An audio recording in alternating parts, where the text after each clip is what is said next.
2 minutes to spare. We're up? Just about, just about. Just email me the Yeah, URL. as soon as I remember what it is. Link. I just gotta wait for this thing. You know what I played with over the weekend? Was that appear.in app? Oh yeah. They actually have an app for your phone so you can log in. Yeah. Crazy. What is that?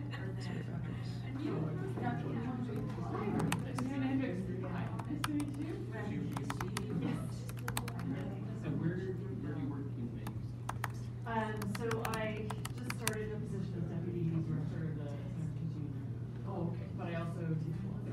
Oh, Was that appear.in app? Oh yeah. They actually have an app for your phone. Here? My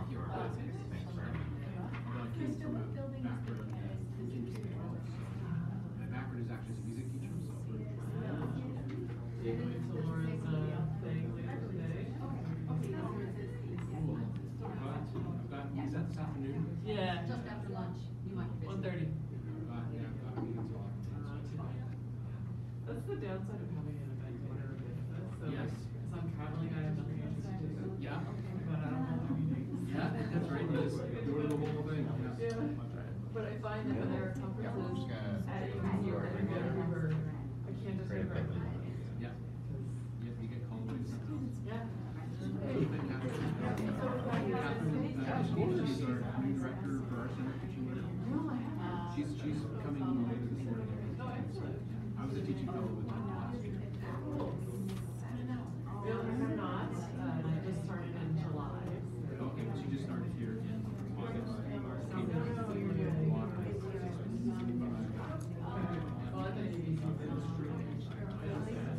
Well, So the director position and the deputy director. You want me to use my camera as well? yeah. So I think the director will be the main director.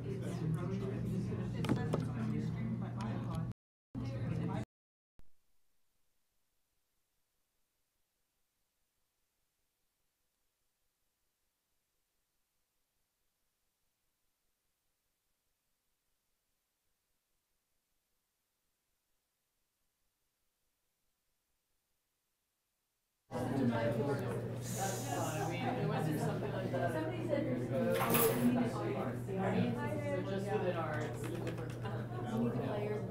Trying to go through that. Right.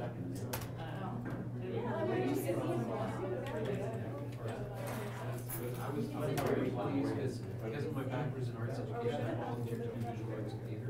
And visual arts actually had to play. Lots of debate about that.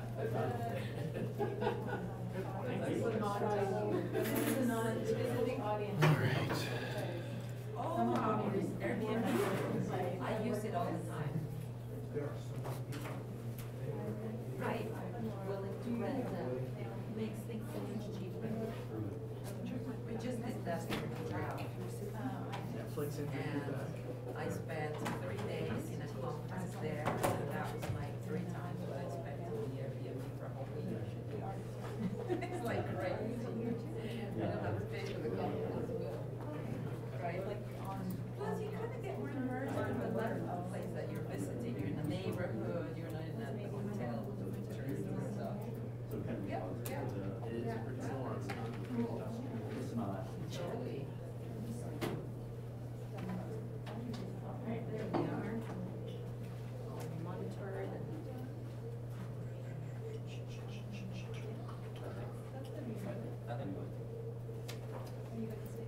How we doing? I think actually everything is running and working. I'm just gonna add the link. They're not in my head. No. Oh, so it is. Just show up.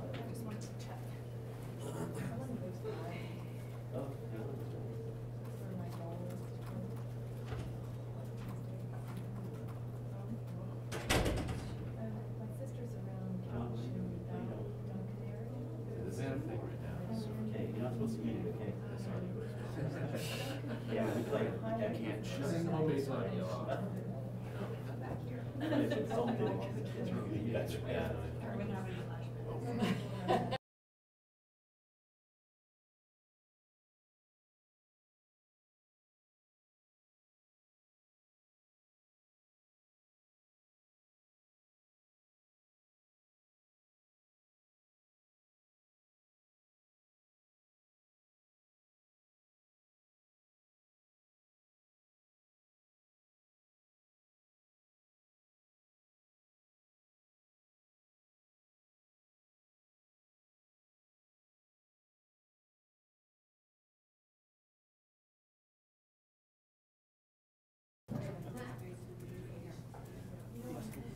take so long?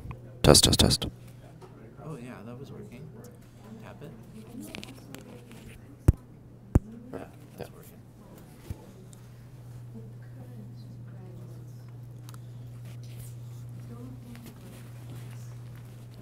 So for now, this will be the main audio. Okay. Right, so- Careful what you say. I'll try to keep that in mind. Thank you. Here, I'll switch it.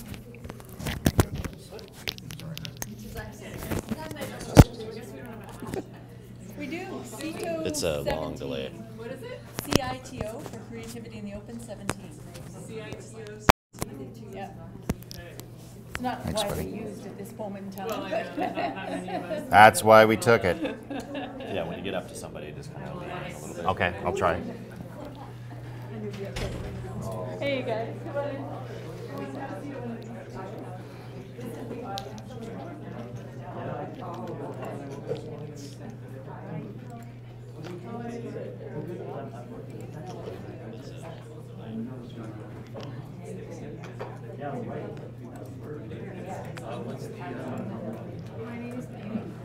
That's why we took it. That's why we took it.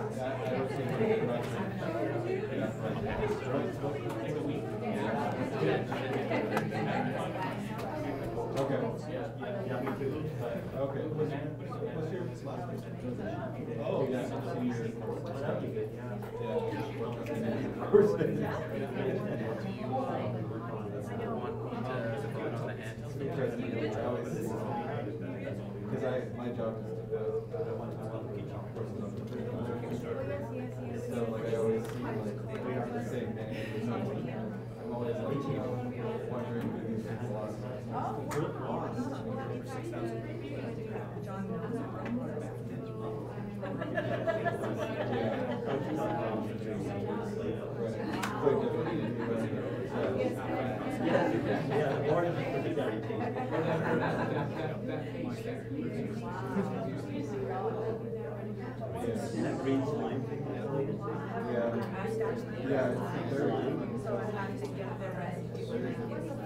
So we can't use the shotgun.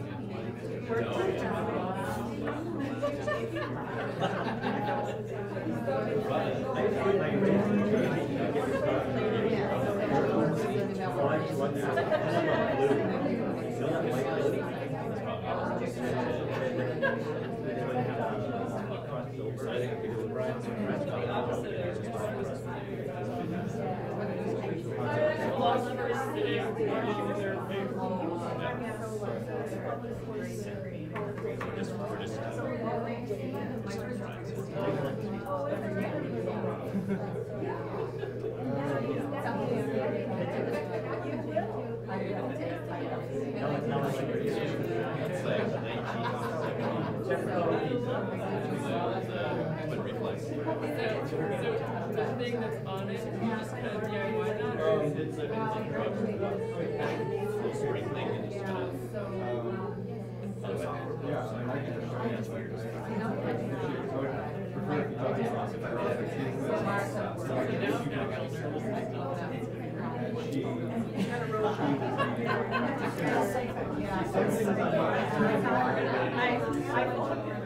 Right now, the only audio that speaks like though.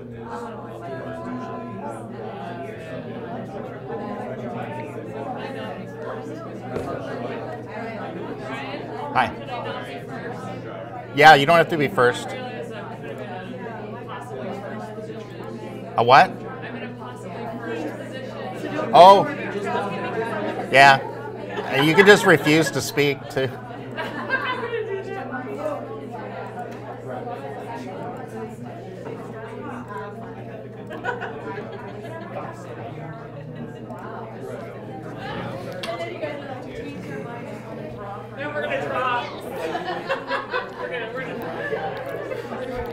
So I tweeted out the live stream. Okay. Okay, that's. I'll wrangle in about 3 minutes if you agree, or do you want to wait longer? No, I think Okay. we're good. Okay. I'm going to just start hollering it in about 3 minutes. I think I'm streaming now, so anything on this microphone could conceivably be going to an audience of dozens. 3 so far. Hello, how you doing? Good. Good. So I'm going to start streaming in about 3 minutes. You are? And this microphone, I think, is live through our live stream. We're actually streaming through iPhones. Oh, yeah, you're capturing. So this is an experiment in itself. Cool. So yes, keep it clean. Oh, we have to say something about our. Just a couple minutes, or just Okay. basically, I'm just going to go around the room and just to give people a chance to introduce yourselves and why you're here. And then once we break up, you don't have to feel locked into your table. You can Just go around yeah, and mingle. yeah, or hang out at your table, whatever you prefer. Okay. Basically it. It was pretty great, but we were very different musicians and ended up doing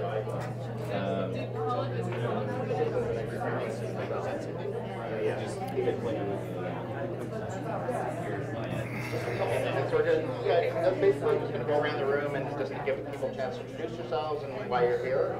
And then once we break up, I'm living in the past. So what do you do? What do you That's a lot of delay. That's a huge delay. What? So John, Colin is asking if he's Because you can still gonna hear the audio. So John said he could bring him into repair.in. Okay. So what does Colin need to do? He just needs to set.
is, I believe, a research assistant in the Faculty of Education and Social Work. Suriana has been building this wonderful site, and I mean, so I would encourage you all to go look at it. It's coyotebringsfood.truebox.ca. But I think where we should start the day is at the bottom of the page with an acknowledgement, and her acknowledgement here is better than any acknowledgement I could have done. So instead of trying to do better, I think I'll just be quiet and you guys can just read and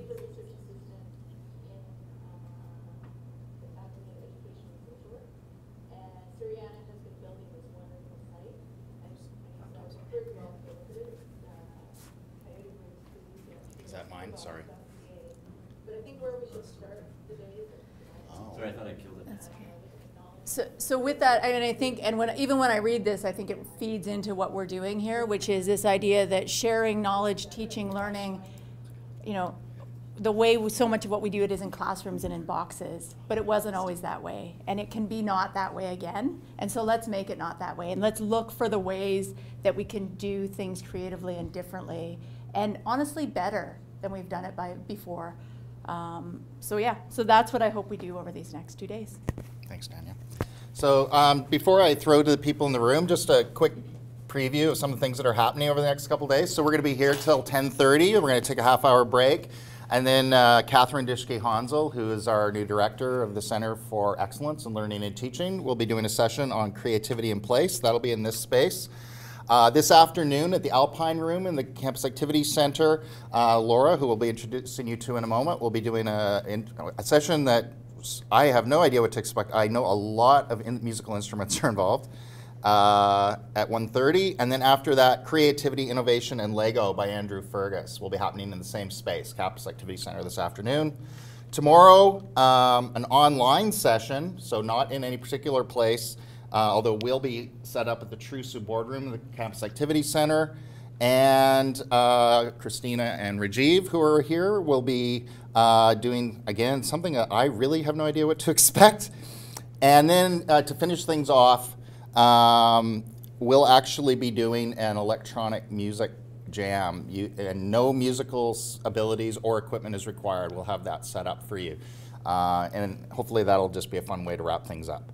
So again, what we wanted to do with this opening session was really just give us a chance to talk to each other. So once everyone's introduced, I wanted to tell the presenters that they're not required to necessarily stay at their sessions or at their stations. But they have equipment set up and they can show whatever it is they're here to talk about. And if I could start maybe over here, Laura, just ask you to quickly introduce yourself and welcome, of course. I think Laura's come the furthest to be here. She's here from the UK. Laura Ritchie, say hello and maybe just talk about what you're ready to talk about here today. Okay, so I'm going to sit down. I'm Laura Ritchie. I'm a professor of learning and teaching at the University of Chichester. I play the cello and do fun things. So what I'm going to talk about in a nutshell is the product of a creative adventure. I had an adventure. 5 of my students took me to California as a result of an online collaboration with a class of students. And basically, like this event, we had an invitation and we said yes. The thing was, it was outside of the curriculum. It was outside of everything they'd known. We didn't know how we'd do it, and we started with me buying their airplane tickets on my credit card, and then they had 3 weeks to pay me back, just under £3,000, or we couldn't pay the mortgage. So through this whole adventure, we had lots of different things happen, hugely different people coming together. We had a pop singer, we had a classical viola player, we had a guitar player who did folk music, wide range of people. We had to learn very quickly how to come together, how to work together, how to plan a trip, how to raise money. They raised so much money that some of us went back the following year, and our activities once we were there ranged from performing a concert in a racquetball court at UCLA for the dean, where I sang a reggae song, to working with a primary school outside, teaching them workshops on the grass, to working with a high school English class in Yosemite for a few days. And we decided to write it as a book and put all the grit, the grind, the good things and the bad things in there, including when my flight got canceled because I just stopped off to meet another academic that I know, Alan Levine, on the way, and my students actually arrived in California, in America, without me. So all the things that go wrong that you usually don't hear about, they're in there, because I think it's important to share learning journeys, and hopefully it will be an inspiration for other people. So there you go. Thank you. And yeah, you did hear correctly. There's a few people in this room who know Alan Levine. I didn't realize that they knew each other as well as they did until last night, which is awesome. So welcome and thank you again, Laura. Hi, Jason. Hello. For those that don't know me, which is probably about 2 people in the room, my name is Jason Hogue, and I'm going to be doing a presentation on 3D printing. So I'll be talking about what is 3D printing. I'll talk about some of the printers that are currently available and reasonably affordable. I'll be talking about the printing workflow, what pieces are involved, what do you need, how do you do it. And I'll have some a slicer program that you can check out. I'll have some videos, some pictures, and some objects off Thingiverse, a website where you can get free stuff to print, and a whole bunch more. Thanks, Jason. Hello, Monica. Hi, I'm Monica Sanchez Flores. I'm an assistant professor in the Department of Sociology here in TRU, and I'm here to demonstrate my something we're developing. This is Radha Ortiz. She's my research assistant. And we have been developing a web page for open learning, for equity training, which is basically anti-oppression, anti-racism, anti-sexism, but we call it equity in the positive. And it's based on mindfulness. And so the specific techniques we use is we get people to meditate. So feel free to come here and visit the web page and then visit it again on your own. What I have here are basically the exercises that we use for the workshop, and then there's a set of different resources in the web page. We are hoping to eventually, including research, and I just wanted to show that there's a paper that I just published based on this specific research project. And we're just hoping to keep the work. This is what I published was just a pilot study, but we want to do a big research with lots of participants and all over Canada, hopefully. That's our ambition. And also to turn this into a useful tool for equity trainers, people who would be interested, maybe even turn it into an app. We don't know how we're going to do that, but eventually, maybe. We'll see. Fantastic. Thank you so much for Thank joining you. us, Monica. All right, I'm going to move over to the other side of the room. And now I've got a couple people from the Learning, Technology, and Innovation team, starting with Carolyn Tier. Hi, so I'm Carolyn Tier. I work in open learning and normally sit in front of a computer manipulating stuff in a learning management system. I'm here today, though, to sort of talk about my technique for solving a problem that came to us. We have to support students who with requests from the Disability Services offices, and the issue was we have video or audio content in the course and they will need it in alternate format.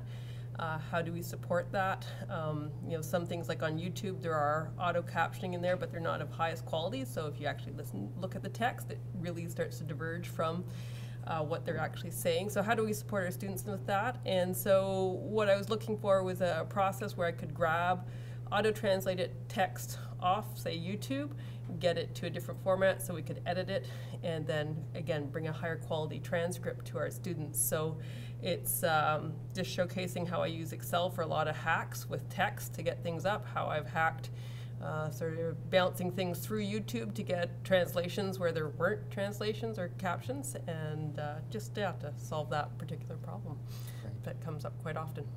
That's such a cool application of problem solving.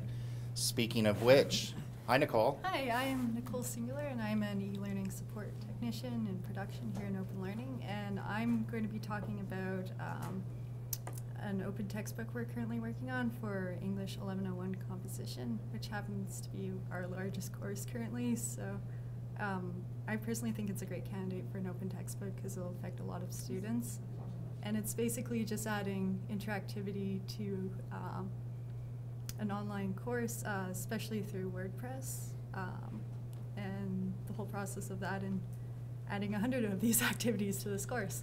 And you frequently use the H5P plugin and framework yes. for the activities? Yeah, it's and H5P is basically like a way to easily add interactive activities, and yeah, it's an open source project. It's pretty cool.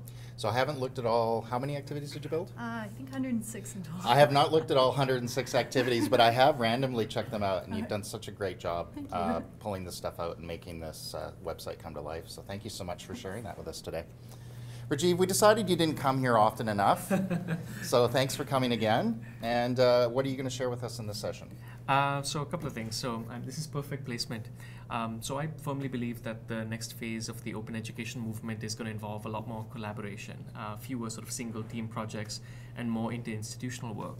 So what we're doing right now, and this is through my work at BC Campus, as a lot of people are using open textbooks like this one over here.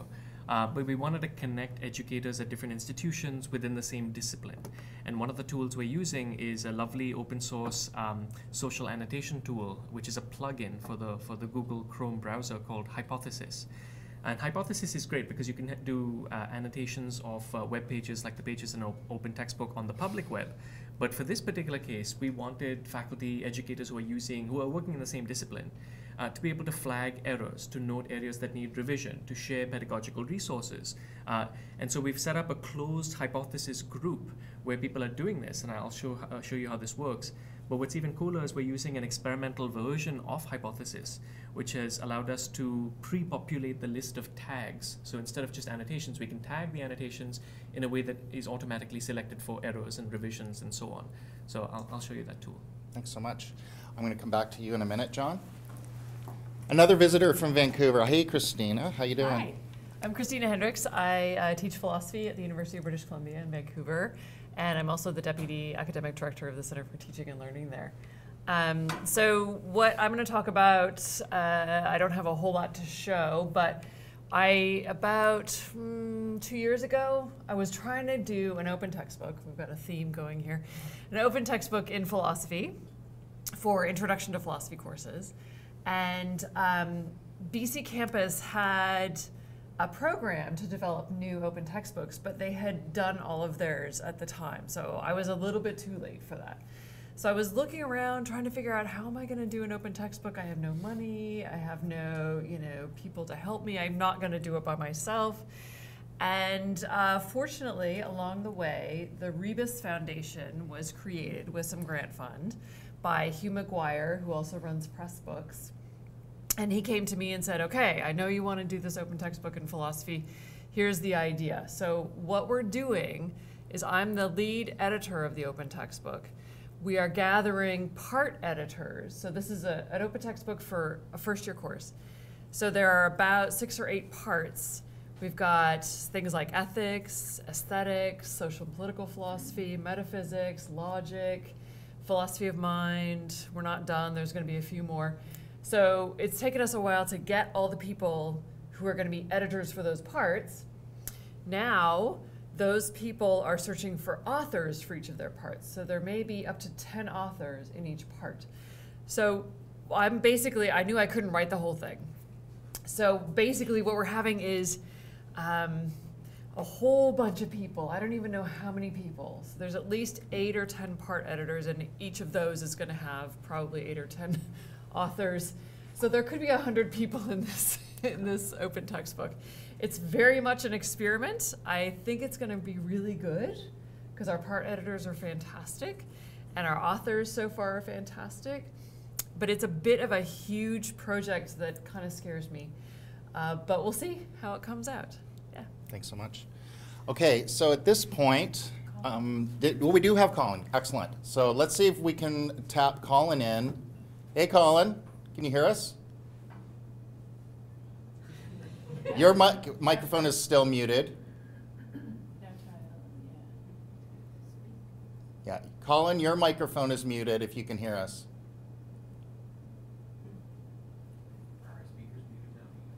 No, now we. Yeah, how you doing, Colin? Good. Christina's still talking on my end, so I'm gonna just pause that. Or take your headphones out and start talking. Of course, he's hearing that 30 seconds from now. Okay, I've got the YouTube stream paused. So how you doing? And if at whatever point in the future you're hearing this, just maybe say a few words about yourself. Welcome back. Some of us remember you and miss you desperately. And the rest of us could use a hello. And what are you up to? Hey, I'm really happy to be here this morning. Thank you for streaming it. The stream is coming through crystal clear. although maybe a little bit delayed. Yeah, I've been working here at Trinity Western for the last year, and we've got a course fully designed and launched. We launched Moodle, but took it 6 months. So we're live in the new version of Moodle. Huge thanks to a lot of work from the full secretariat. Yeah, so what I'd like to do is show you the course that we've got designed. It's the first course of our Master of Arts in Leadership. And I've got it built up in WordPress as a connected course. And, you know, the stuff that I learned in my time at CRU there was monumentally influential in the work here. So a little bit of a thank you, and hey, have a look at what we're doing. Awesome. So I'm gonna, once I'm done the intros here, I'll try to bring your appear.in room up on my laptop here, or others can do it directly if they like, and then people can hopefully mill about, and if you're able to hang out, that'd be awesome. Yeah, sure. I'll tweet out the links for the sites that I'll be using as well. Very cool. Thanks, Colin. Okay, at this point, I would like to pull back the curtain, and because the actual streaming what we're doing of this session is an experiment in itself, and we've never done this before, but thankfully we've got 2 incredibly skilled people on our media team, and I'm wondering if I could take one of the cameras and get one of you guys to talk, or both of you to talk. Just gonna make sure we're switching. It's hard to switch and talk at the same time. I can imagine it would be. So this is Brandon, this is John. We're using an iOS switching device, so it's everything's run off of the iPad. And later on, we'll get you guys to join in, and you can all pretend to be cameramen, or not pretend, you'll actually will be cameramen. So you get a really quick little free app on there, and every single iOS phone you can just connect to the live stream, and we can just switch you in. So it's kind of a do-it-yourself, big multi-studio production, but really lightweight and easy to use. But audio is still a little bit of an issue. So throughout the session, again, we'll be putting the protocols out, so if anybody wants to jump on and become a camera operator, they're welcome to join us. And hopefully this is a technology we're going to be able to use for sessions in the future. And thank you, Brandon, for bringing this forward to us. You're being very quiet, even though this is actually your inspiration. So I'm going to hand that back to you. I'm sweating on the At this point, I'm going to just leave the microphone here with John, and I'm going to go bring your PowerPoint up while you're doing that, so the microphone's there. Okay.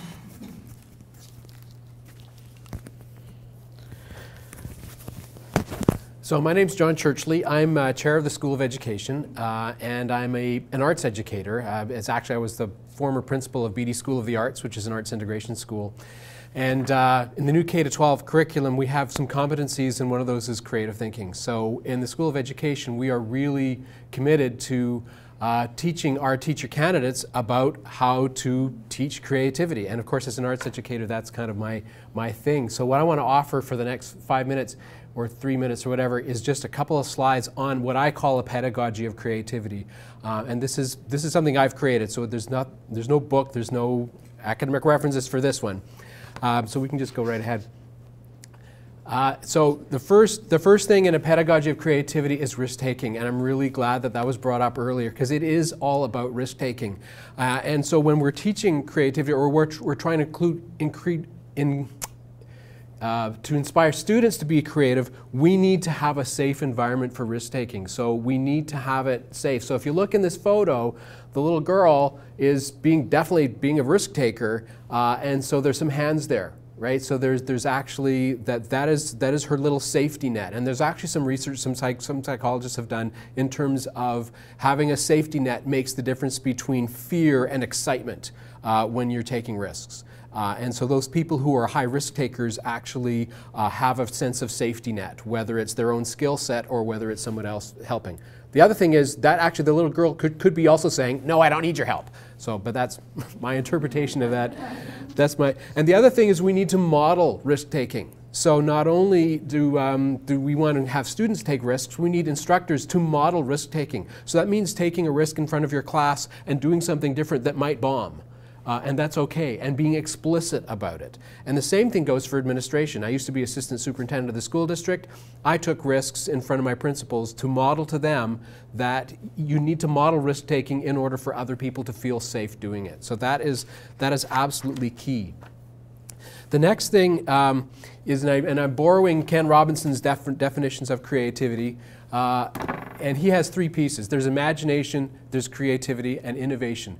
Imagination is, in fact, the cognitive tools. That's the wonder of creativity. And it's really important for us to build those cognitive tools for imagination within children. And one of the great places I like to do that from is Kieran Egan's work at SFU in the Imagination Education Research Group. And Kieran's model is quite highly theorized and highly well, it's cool, but to simplify it, he talks about cognitive tools that we need to build in children and adults to inspire our imagination. So things like story, metaphor, play, games, humor, role play. And when I think of the children at the art school where I was principal, and we were encouraging this stuff all the time, the kids could walk into a grade 9 class after they'd been there for 8 or 9 years, and the teacher would say, okay, can you do a role play on something? Instantly, they're in role and they're learning and they're showing their skill and their ability to be creative on the spot, because for them, that's the norm. Creativity's been normalized at that school. We need to normalize it on campuses as well. So my little show today is low-tech metaphor. So we're going to use Play-Doh and photos for that. Now the other thing is, so for creativity, we need to have instructional tools that we use to make sure that students can access their imagination. So, because creativity is coming up with that original idea. So in this case, the instructional tool, this is using creative movement. This is at BD, this is years and years ago, but these girls are using creative movement to show, I think they were doing the tsunami or weather, something to do with weather. So their theme was definitely science and weather and how waves are built up, but they were using their bodies to demonstrate what they had learned. And that was a really, really powerful thing. So there's all kinds of great instructional tools, and here's, looks like it's a book show. This book by Ron Richert from Harvard, he's actually been to Kamloops this fall working with the school district, looking at various instructional strategies that are really cool and really encourage deep thinking, but again, they also encourage creative thinking. Now the final little bit is innovation, and innovation is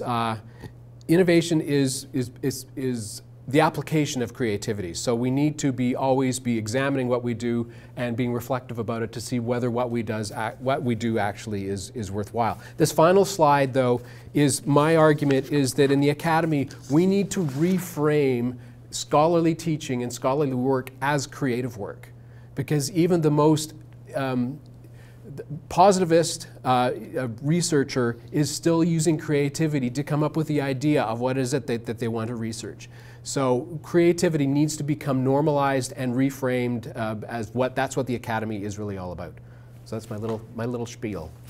So I'm going to come closer to the microphone before I throw, just to kind of send things out. Thanks so much for that. I just have to add too, I hadn't realized that John had actually founded the Beatty School, which is now Kamloops School of the Arts, which is where my son attends.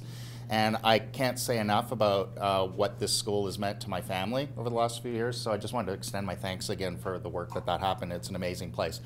So you'll notice the types of things that people were sharing here. I think what struck me when we were kind of putting this session together was how every person that we kind of thought about, the work that they were doing, the output of the creativity wasn't necessarily something we think of as a classic work of art. Like these aren't strictly speaking works of literature or music or visual art necessarily, although they often incorporate those things.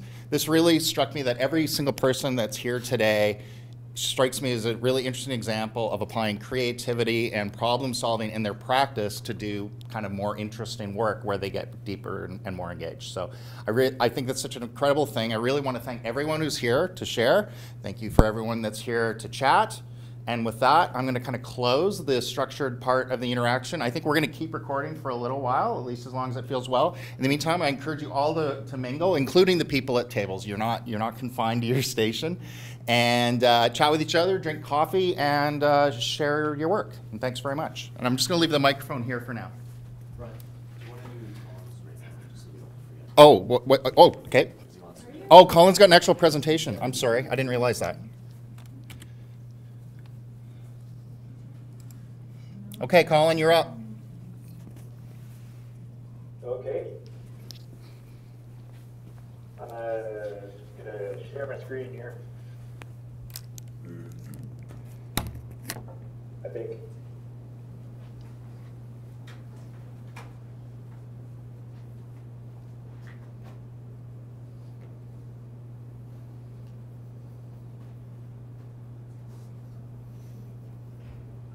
You got my screen? No, as of now, we're just seeing your beautiful face.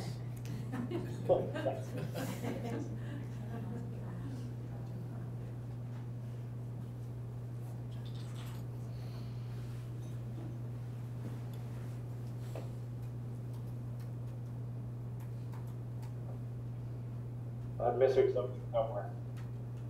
There's a note popping up. Do you want to just send a link in the text chat and I can try to bring it up on this screen?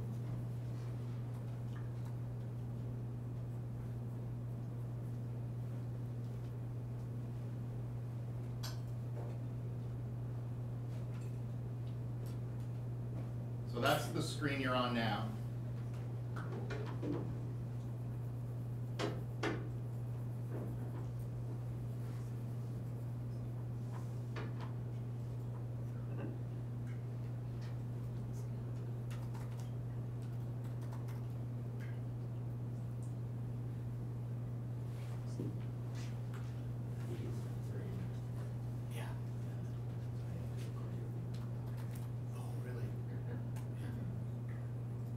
Okay, can you guys see what's on my screen?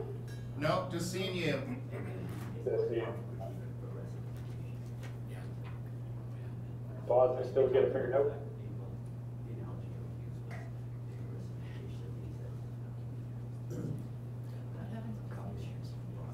It'll share our screen with him.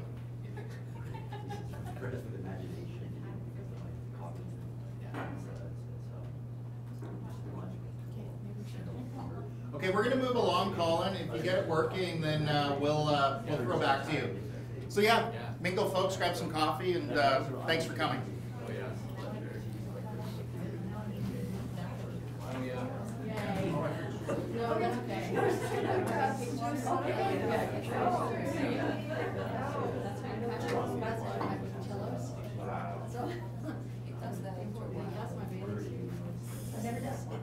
Yay, there we are! Which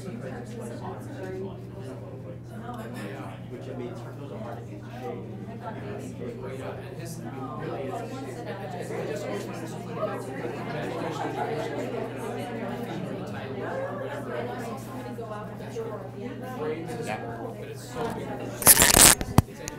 Might as well have. Yeah. But so yeah, once I was taking my cello to LA for something, and somebody went out the gate by the airplane gate. There's a security door that goes down to the actual ground, and one of the workers went down there, and it was open. They just pushed the door open, and I thought, like, I just seen them fling my cello onto this cart, and I thought, no! And so I ran out after it, and an armed guard like grabbed me. Oh no! And I was like, but yeah, I thought like, oh, there's a dude with a gun, so I'll let my cello go. So, how many different elements did you pull together? Like, it was kind of a collaborative effort of the group? Yeah, basically the book is the whole story because we did. Do you have Colin's text? Or is he just... he might have texted me, but... No, I was just saying, if you text him, make sure he's using Chrome. Because it's an extension to just... Oh, I didn't know why. Okay. Sorry, please continue. No, that's all right. So we recorded everything all the way from the beginning.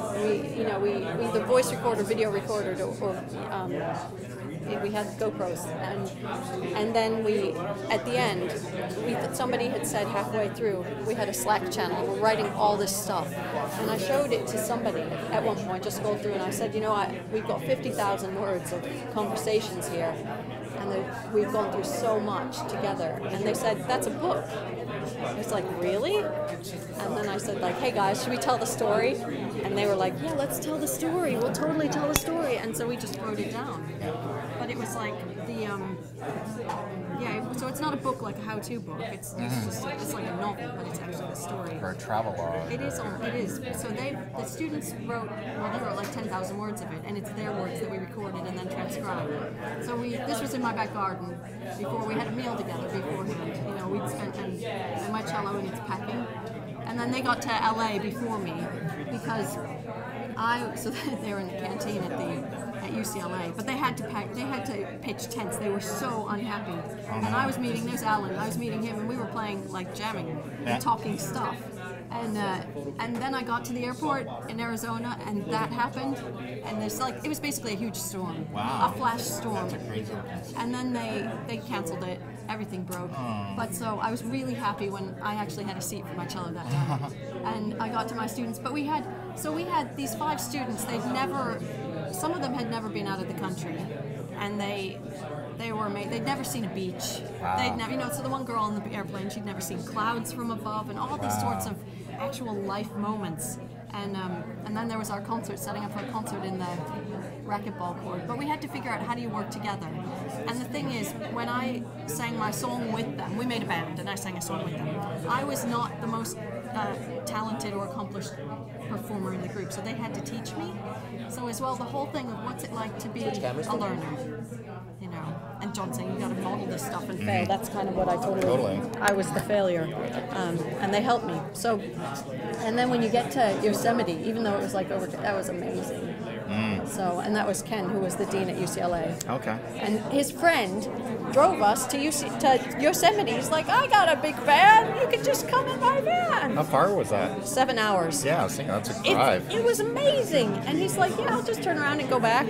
They weren't staying. So it was a day trip? For them, we stayed. Oh, right. They just were our lift. Wow. And I'd never met that guy before. I'd never met Wally. He runs a thing called Unicamp, which is for children all over California. But so yeah, that was amazing. Yosemite was amazing. And very bizarrely, I wore my mother's boots because they were my whole family. They did everything. We worked with all these students, and it wasn't supposed to be about music. It was about collaboration. But of course, we brought whatever we could do. And this guy went on to university, changed his major. He's produced an album since then. He now does music because it started off where she was giving him Skype vocal lessons and, you know, talking about how do you do stuff. So he gave a Skype lesson to the English class about rap and lyrics, and everybody was just doing bits. And it was totally not the script. It wasn't anything for a class in particular, but it was like about people and life and applying it, and doing fun stuff with all these different people. And we those were all my pictures. But the thing is, their initiative and their commitment to everything was so inspirational. I mean, it was life-changing for everybody, but then the university adopted it as a class. They were like, you can write this as a class. And so as a class, every year I'm allowed to take up to 6 people to LA, and they now fund a big chunk of it. But it's like an open curriculum. The students have to devise the curriculum, the students have to devise what we're doing, they have to plan it all. Last year I went with, I took 3 people, one of them was blind, one was a singer, a piano player, and a clarinet player, so you know, all diverse people, and got in the car in LA, and I just said, where are we going? Because I had no plans. I had no instructions, I had no roadmaps, they had to plan everything. So last year when you said the students devised their own curriculum, can you give an example of something they put forward? Yeah, last year they did, one person said he wanted to have performances in LA on his official resume. So I had to learn a program, and we performed in a synagogue, we performed at a school, we performed in a Chinese restaurant in Hollywood, and so that was part of what he wanted to do. And he gave workshops in the schools on doing these things. And basically I put out a call. I said, I've got students who want to run workshops. Do you want workshops in your schools? And an English teacher friend of mine knew a music teacher who said, come to my high school. an English teacher said, come to my daughter's primary school. And so that's how it was. The other girl they now make little plastic clarinets. They're like recorders, but they actually sound like clarinets, have clarinet fingering. Wow. And they're complete, you can put them in the dishwasher. And so we bought those, and she taught all these primary school kids how to play clarinets and left these things with the schools. That's cool. So it's like, here's your first experience, and you can keep one. Nice. And they, all different. So, and this year, I'm going with a group who's made a folk band, and one of the girls is Polish, from Poland, and she's going to be singing traditional songs and explaining the meanings and the origins of those. And we're going to be bringing ukuleles for the classes. And because one girl's also a ukulele player and a drummer. And so workshop those, teach the kids a few chords, they join in, and they keep the instruments. Nice. So, but totally different depending on what the students who are going on the trip want to get out of it. And it's not about, they have to do something where they share their music. It could be with a community group, it could be with a family, it could be at a school. It's up to them what sort of age range, what sort of people they want to reach. And is there a type of music these students typically represent more commonly than other genres, or it could be anything? It could be anything. So when I had the singer, the piano, and the clarinet, the singer was a mainly musical theater with a bit of jazz. The piano was very classical, and the clarinet, she was also classical, but she particularly wanted to go into arts events management in the end, so she didn't want to perform a lot. So you get very different, and you think, how do you work together? Because they have to do something together. And they have the option of either including me as one of them, or keeping me as separate as they want. So it's a fun thing. But the reason we wrote it down is because people don't often hear about the good, the bad, and the ugly. They hear like, oh, I'm this fancy academic person and I did this great thing, and you think, oh, I could never do that. So this is like the dirt? This is the total dirt. This is the, this is when I watch them go on the beach, the thing is that you get in the story is my swimsuit was in my cello case. Right. My cello case was in the dean's office. And I'm watching my students going, they'd never been to the beach, they'd never been to the ocean like this. And I thought, I want to go in the ocean. So I went in like my shorts and, but I was really self-conscious. All those sort of little normal human things that, what happens? What happened when they turned up and had to pitch tents and they were furious and I was in another state. And I thought, and they didn't believe me that it was cold in California and they would have to pitch tents. So my last question is incredibly superficial, but I have to ask: when you travel with your cello and you take it as a carry-on, so what happens if it's a full flight? What do you do? Oh no, for that leg of the flight, I bought it a seat. You actually buy a seat? Yeah, for the other times it just went under, but for that little leg from Arizona, it was like a cheap flight. Oh, I see. So I could, it was like $50. Oh, so it was just to let you feel safer for that one leg. And after it had been canceled, and the horror of that sort of ordeal as well. But we made it. We made it as cheap as Amazon would let us do it as an ebook, and then I made it free on my website. Nice. So the idea is we want people to read it, students, teachers, anyone. Yeah. Cool. Thanks so much. I'm gonna see if we can swap in on somebody else here. Thanks. Thanks so much. All right. I'm not sure where we should jump in next. Colin is ready if we're ready. Oh, really? Do we want to just? I don't know if we can pipe him in or not. Whoa.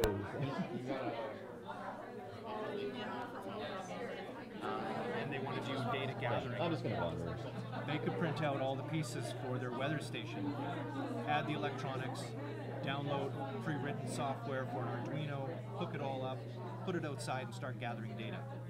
Now they're actually investing in their course material in a way that they couldn't do through just the course itself. Because now they are a participant in gathering that data, in using that data, in researching that data, not just learning about it. Then that, once it's printed and it's in use, it doesn't disappear when the course ends. It's on their desk. They have it forever, as long as they want to keep it. And they can continue that research beyond the course, beyond even the program, and they can take that experience into the job market and into what other areas they want to go into. I've got a few other little items. So these boxes right here, these represent the build volume of the printer. I watched it. Oh, wait. It sounds great.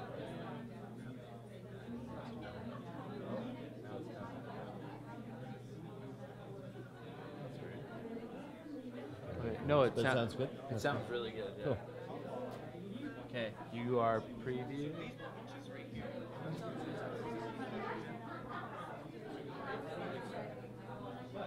can mount this on a larger container, have a bigger print volume. With an FDM, what you buy is what you get. So the really low cost ones are going to be about 100 millimeters cubic. More commonly now is about 120 millimeters cubic. So this might not seem like a lot of space to build something with, but with the 3D modeler, you can dice things up into parts, put them together. Things like this, that's really small. You could make probably 10 of those in here in one shot, and then build your own furniture. You just need the connector to put together the common pieces that are already available. Now you're beating IKEA, and it's way easier to assemble too.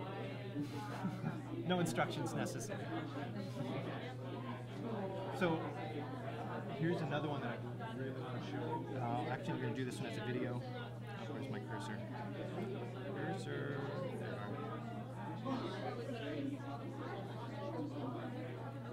This is called Truss Fab. And you see all the little red pieces here. Those are printed in a printer. What they do is attach pop bottles to each other, and they make trusses for structural support. Now this was done at a university in, I believe, Germany.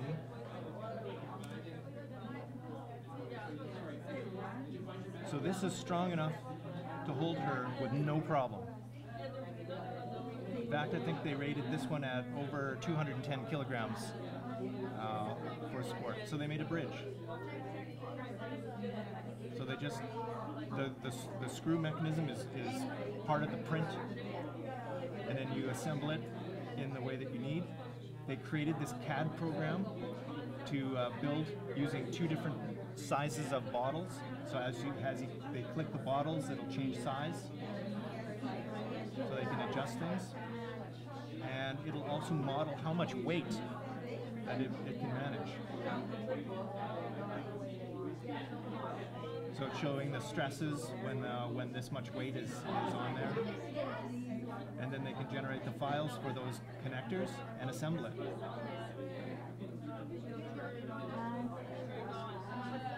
There he goes, he's got a chair. So they also do what they call shape conversion. I'll just let this run. We can see, so if we want that kind of shape, it'll make the trusses for you. Given two different bottle sizes, of course, it's only going to be a certain size. But now they have chairs and a table. All easily done in a personal size printer. So here now they're building something even larger. They just need more pieces, more bottles. I don't think so. There would be something holding it together in a line.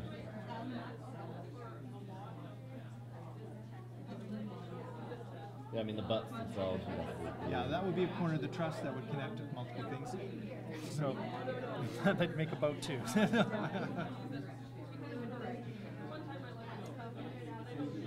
So even with a small build volume, you can do some pretty fabulous stuff.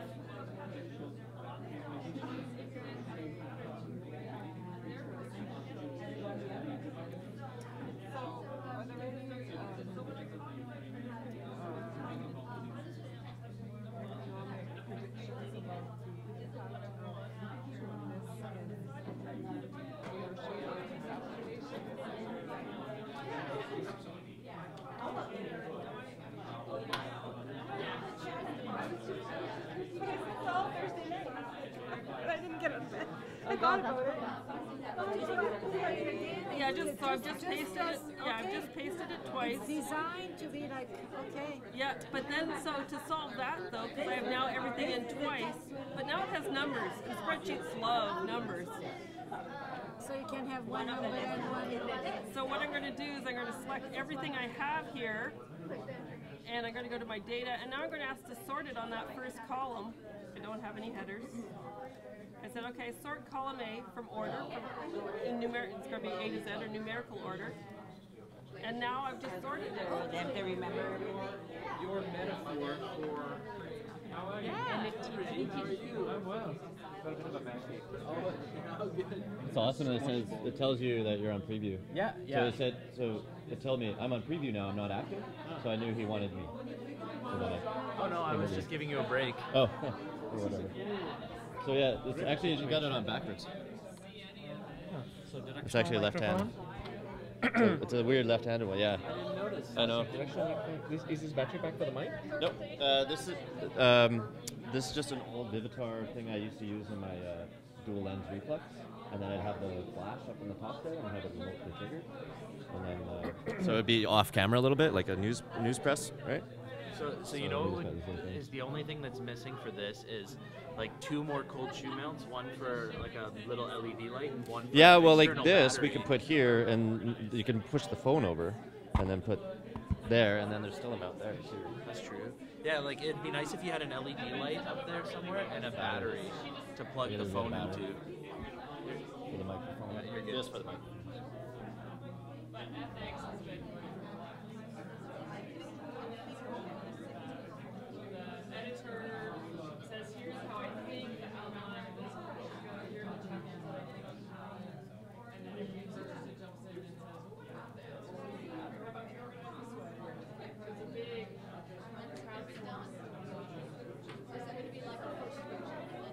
There's going to be parts of it, so ethics will be done first. That'll be ready.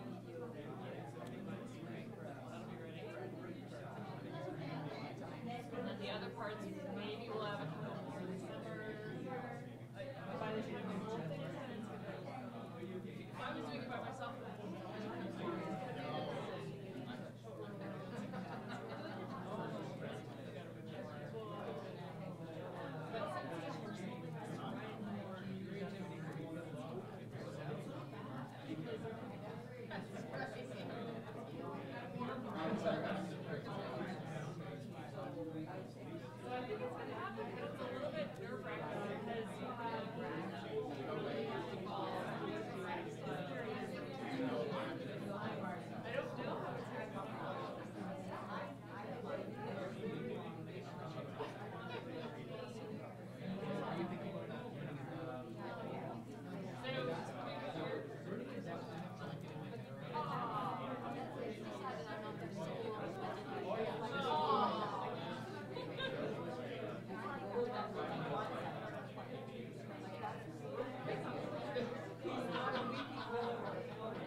Lasts so much longer.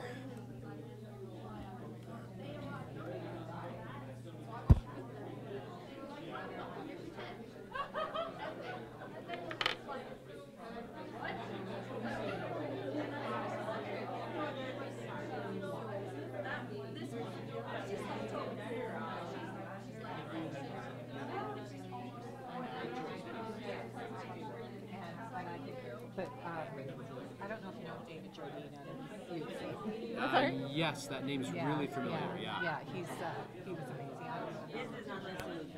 It is. It shows right in here. So this one's a citation. This one's a paraphrase. Okay, so that's like the solution is not popping out at me. I couldn't tell you had given me the solution.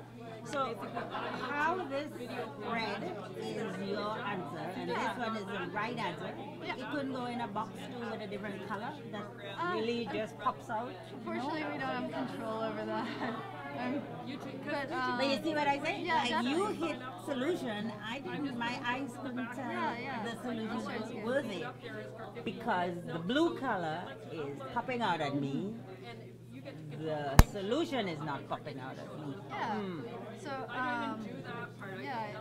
okay, so when you click it, it tells you what's right or wrong, and then when you let's see solution, it shows right beside it. Yeah. It could be the color too of the ink, you know.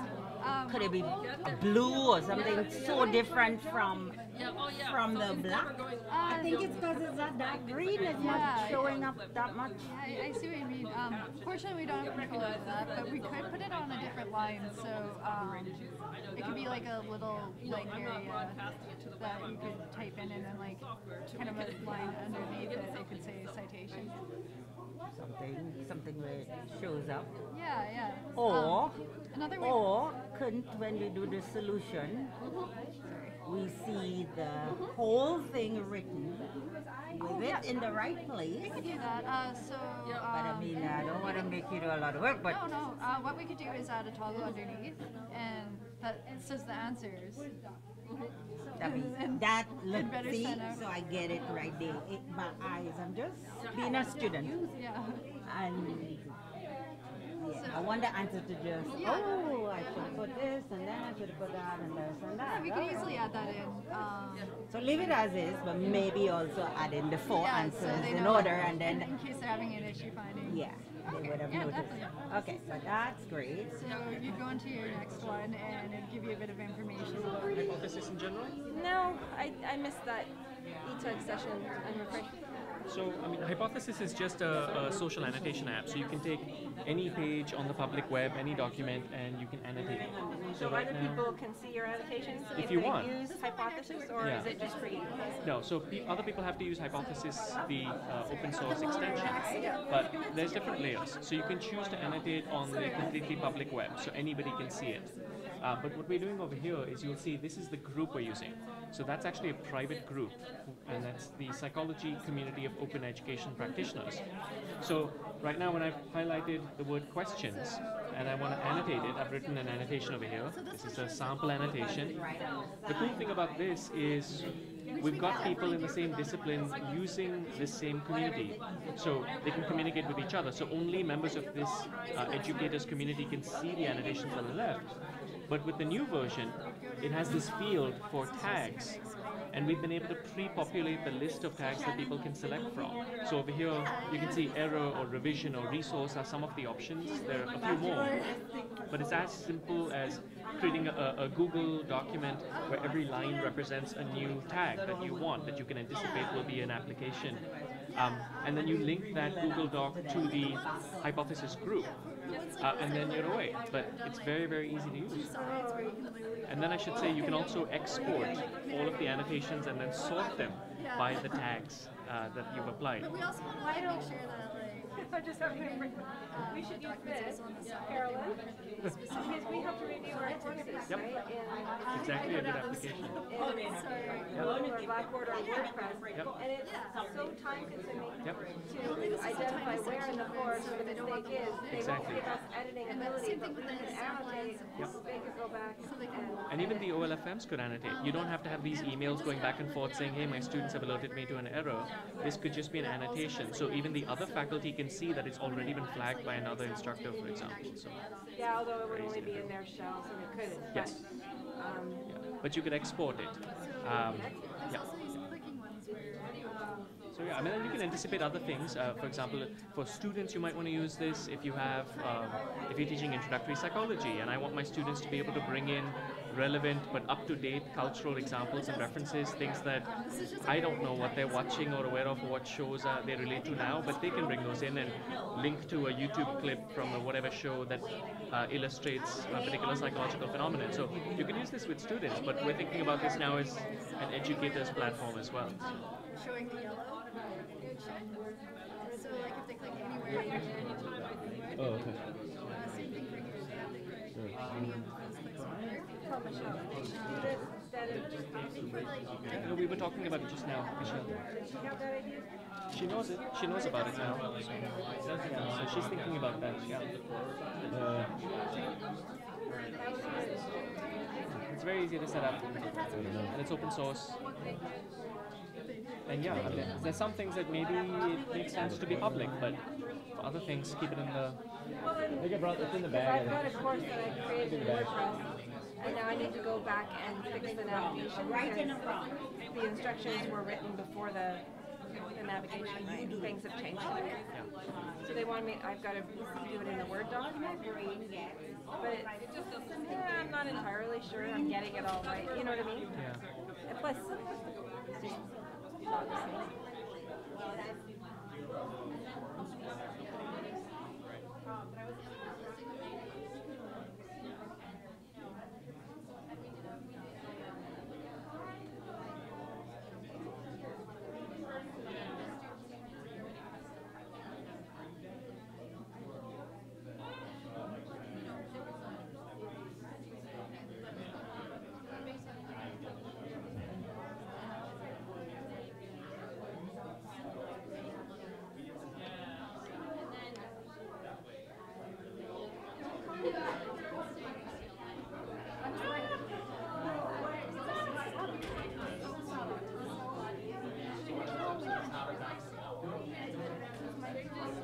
Are you just plugging the iPad in? No, just my phone.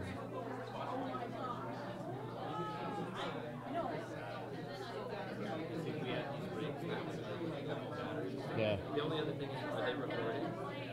I didn't hit record on them, yeah. Like that? Record? Oh, yeah. So I think you have to actually set it up from the.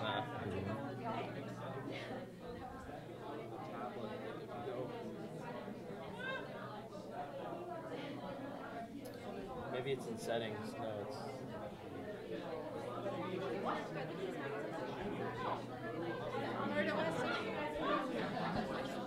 I want to see. I want to see. So, what I don't like, I like having this tall one. I usually have that tall one in mine. Yeah. Because now the microphone's so much higher, so when I'm trying to shoot you, the microphone's shooting over there. So when I do that one, it's better. But I can adjust this. So it just, yeah, I've got the mic going wirelessly because this is where only the sound is. Okay. Yeah, these little dollar store kind of clips. Cool. And I think there was somebody, just wait, there was somebody in the Well- Twitter sphere asking what software it is. Yeah, it's called Switcher Pro iOS. Switcher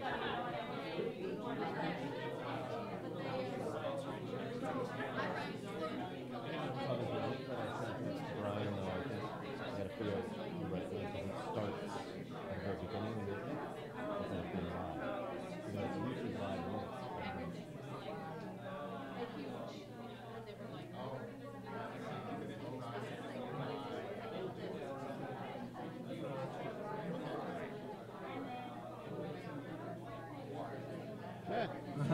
minutes.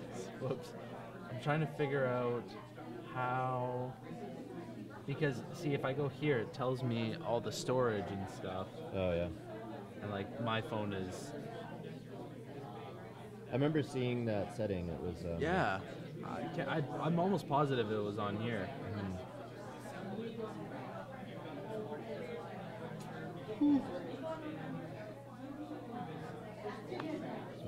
I've got 7 people watching now.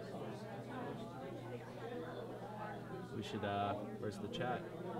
Yeah, I've been chatting. Oh.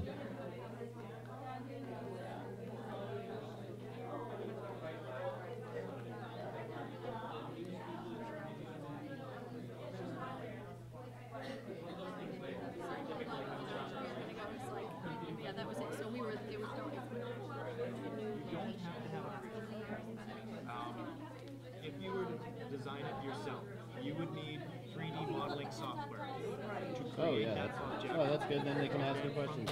You Show in the URL. It's called Drop the Guilt, the main page. It's right here. could 3D scan it, which means you have a scanner, and then you use the scanner to create the model.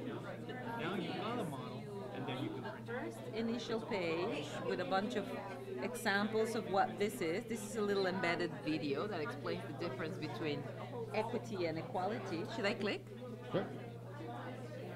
And this was Anything that's produced by really the custom. Artworks are it's all custom. That is really I did that. the best application. I edited it. for Yeah, I edited because You you did can't buy it this. anywhere. It's Yeah. There you go. You need Well, it it's to be embedded this here in this particular workshop just to explain the difference. We don't have one of a kind. the sound. Sound, yeah. So it has to be something But that then you how can do you use print. mindfulness for equity work, 3D printing gives you right? that manufacturing. And so basically this is an explanation. Equity training with mindfulness. Why do we need it? And it goes on, and it talks about implicit bias, and it talks about how we wear it, but how we should eventually, after knowing, owning our privilege, being aware of our discomfort, just drop it. Drop it because it doesn't help. It's a labor of love. So what you need to do is to get engaged with your community, make people aware, and there's examples of how that works. It works against men because we say white males are so privileged. It works against them too. As kids growing up, they never get to develop their emotional side so much.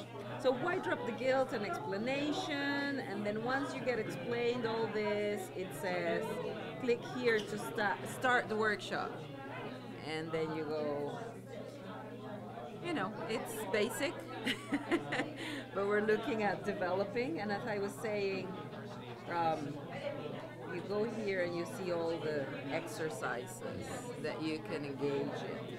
And once you finish the workshop, if you want to keep finding out, we're complementing with more information here with what is each of the elements that we're talking about.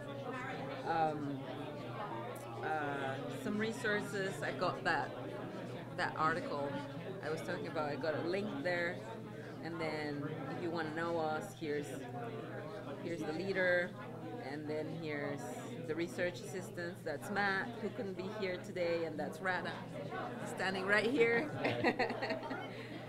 And then the final page that you already captured, which is to see if we can gather people for this project. Awesome, thank you. Thank you.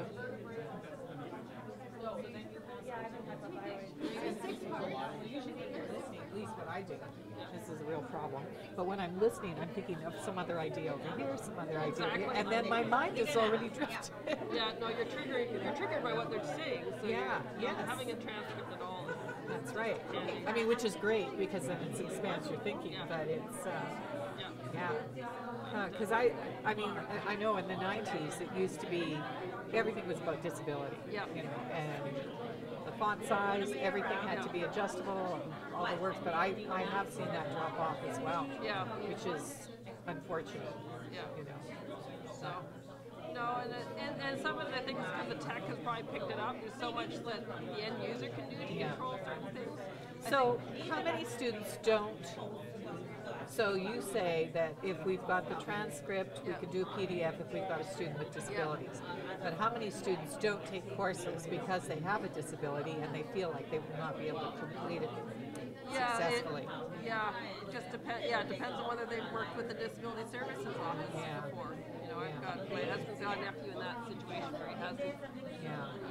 He knows he has issues, but he hasn't been assessed or doesn't have it, and then you get that. So. Some people. Well, because the thing is, if you get assessed, my understanding is from a student at SFU is it costs you $1,200 to get assessed, and if they deem you don't have a disability, then you're out of pocket $1,200. If you do have a disability, they'll refund the money. Right? So you may,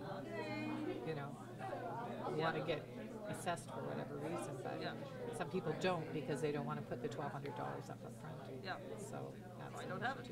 Yeah, and they may have a mild form of dyslexia Yeah. or something like that. It's not. Yeah. But, no, that's unfortunate that Yeah. we can't. Well, it's something we should probably explore. I just know on the fly I can't go back in. No, I think, you know, if we knew who it was from, and often for anything, depending on who's put it out, I've gone and also just checked for the source. Okay, you know, we Right. had from Action on Poverty, and I Yeah. pinged them and said, "Do you guys Yeah. happen to have the transcripts for this?" They're like, "Ooh, no, we don't." Yeah. Here's some notes. Yeah. We think that video's out, but Yeah. it's like, well, can't deal with that. But Yeah. you know, it's try to track down, you know, and something like we had one for the monk debates, and so I signed up for the monk debates and got their transcript off them that way. But so you can do the closed caption without a problem. Is that true? I think so. For closed captioning, you can. I think so. Yeah. So you can reload, you can download it to your YouTube channel and then access the closed caption, then reload it. Or potentially, I would have to again. That's not a violation. Good question for copyright. Yeah. Actually, you know, I just know that when we were looking at doing it for another course, I said, okay, well, we need this, and they're like, ooh, okay, well, we might have to write a waiver for permission to do it. It seems odd. I didn't even know there was a closed caption. I mean, I've loaded things to YouTube, and I didn't even know there was a closed caption button. Yeah. So And maybe I didn't read thoroughly enough. I think a lot of people realize it's there. They do have it on, but we do come across actually a fair number of academic stuff where conferences where they haven't put it in, and that's usually the one that really needs it because they go long to 25-minute academic presentation. Yeah. Please give me words on paper. Okay, thanks, Carolyn. You're welcome. So what are you talking about? Hacking, grabbing transcripts to get them into an editable format in Word. Speed up life. Yeah. And how many different tools you can use to get data off the internet. Yeah. I have a plugin for Final Cut Pro now. Yeah. That'll do the transcript and itemize it and speakers and stuff, and it'll actually put the time code in and all that, but it costs money. Yeah. Right, per minute of transcription. So. And then we have our transcriber who will give it to us as a PDF or a Word document. Yeah. But quick and dirty, I've just dumped it into there and copied it over. It's almost as good. Yeah, well, it depends on what it is. Yeah. Like I had someone. Depends on the accent. Yeah, it's like or how long it is. Like some of them it was like there was 12 pieces, small pieces in this course that we need to get to Disability Service Office. Most of them were YouTube, most of them were closed caption or Khan, or it was a TED Talk. Okay. And I said, okay, well they're close, but they're not quite right. She goes, well, no, it really has to be right. So I was like, okay. So yeah, just needing a hard copy there, so for whatever 100th word where you need to just go in and fix that, it gives a bit better version. On the TED Talk site, though, from what I've seen, like 80% of them most of them are transcribed already. They are, but I still, now this is a TEDx talk I came across, and their transcript was not, again, it was mostly right, 99, but there was just occasional words that they you looked probably at. did the same thing. They, it was just a little off. And it just wasn't making sense. And then I get a lot of, seems to be academic conferences who will put things up without closed captioning. So then just capturing, bouncing, just to get anything. Yeah. There was one hilarious one where it really failed. Economic theory and closed captioning just do not work. Auto translate. So.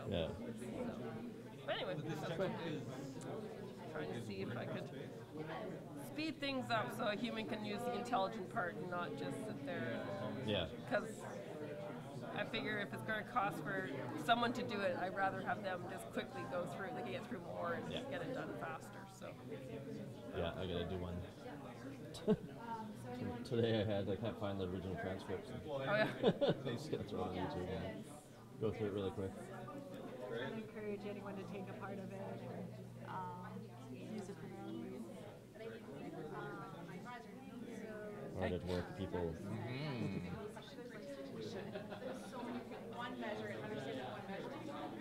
Want to do columns soon? So.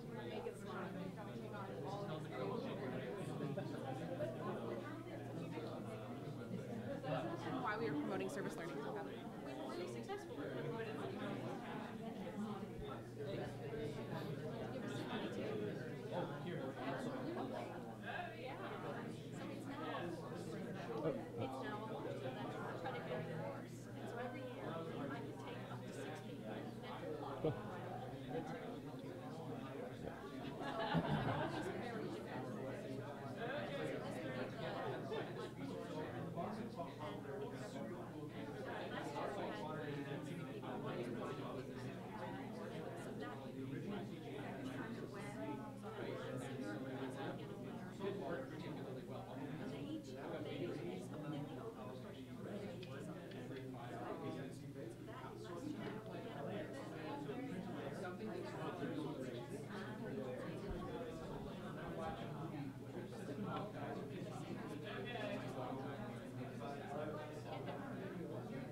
Yeah, it was set that so. Oh.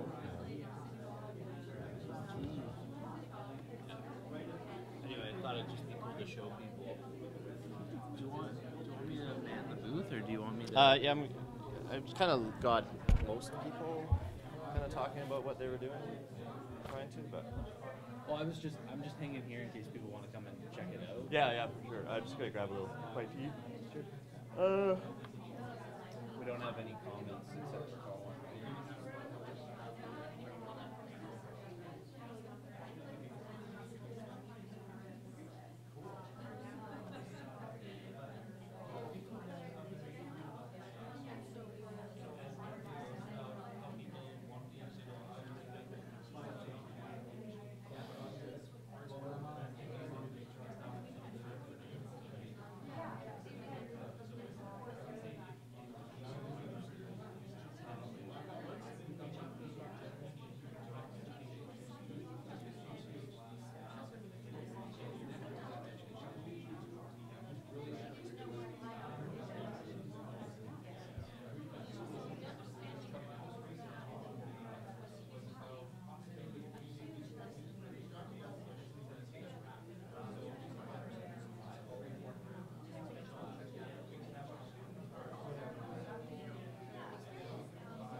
Try to pipe it over the room, but maybe not. Is he ready?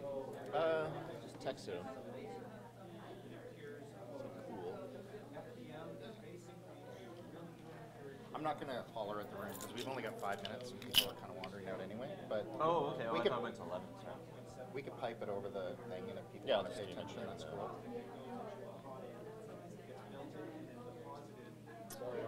Okay, so if I want to. Oh, yeah? How'd that go? What? It's dire. Nice. I was like shaking as I was like logging into the right site. Oh, yeah. Totally. Okay. How to send this? How do I send it? My screen? Oh, okay, so you need to open up SwitcherCast. Oh, right. That's right. So is SwitcherCast the tool? I've been getting It's a different, yeah. So it's on your computer, but it basically turns your computer into a camera feed. Okay, nice. Right.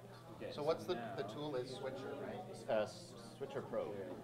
So now there's your screen, and we can do that as picture. You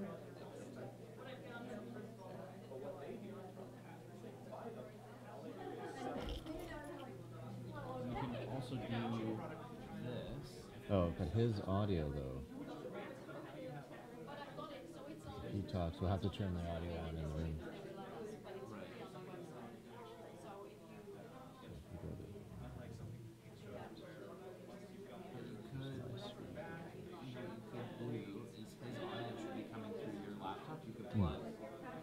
Yeah. Into your laptop, couldn't you? I think so.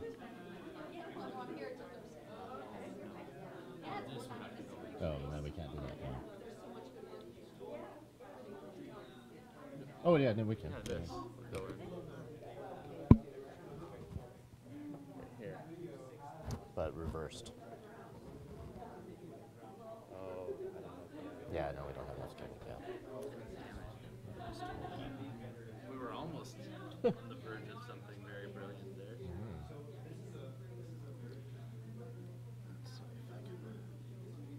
Like a direct HDMI connection instead of casting it. Yeah. Let's try that. Okay. Okay. Go ahead, Colin.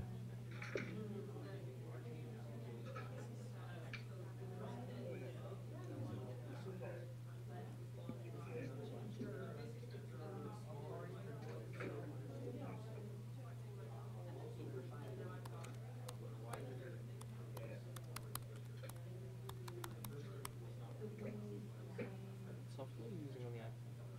So this is called Switcher Pro. Oh. And then on the laptop it's called Switcher Cast. That is a subscription based? To a certain amount.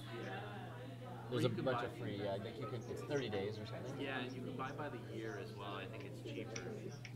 So we just did new accounts. So far. Yeah, when you have it casting, it casts the audio.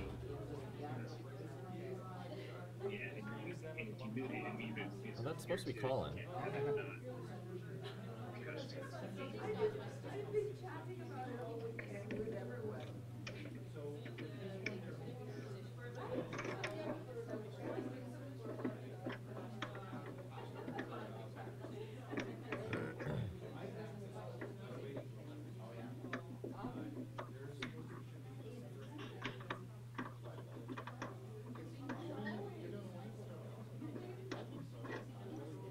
It sounds very strong when you turn it on.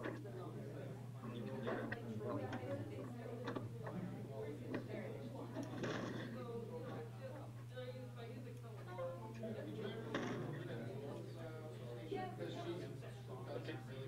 It could have just been the sound to the wall.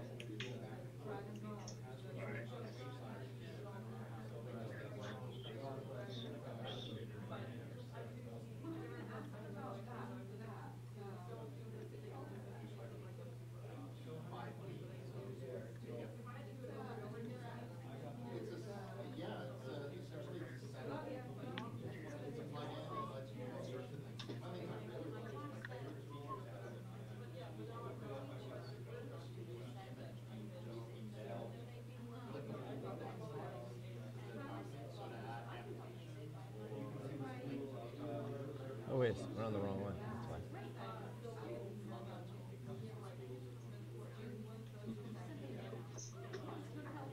Oh, I'm on like some. I just typed in test. What? I typed in test and I'm just watching some guy test. Oh my gosh.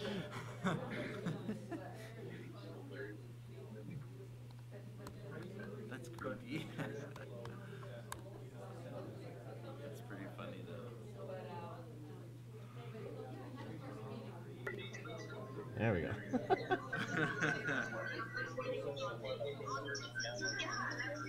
Right, now I gotta figure out the audio here.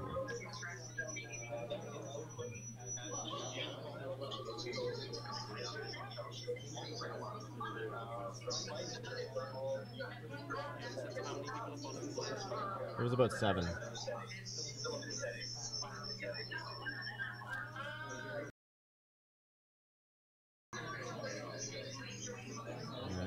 All right. Hopefully stop that.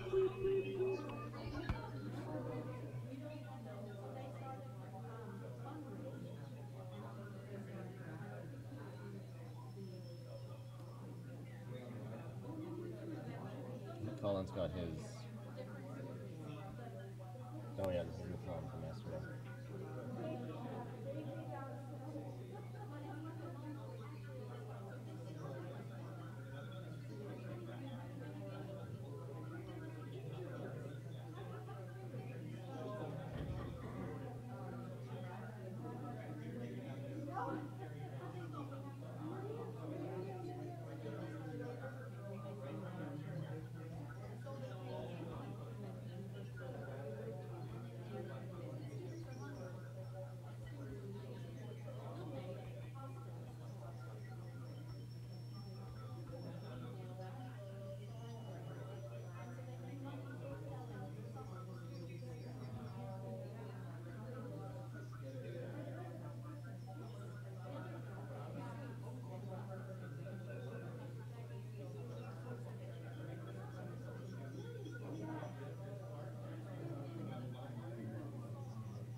You can tell who's talking. I can hear Caroline, I can hear Brian, I can hear Jason.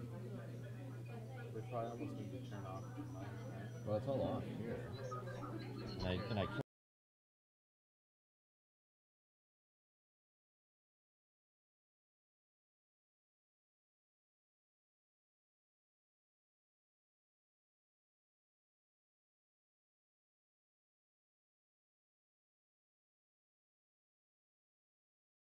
Oh, right. Yeah, because I muted mine. That's only his audio.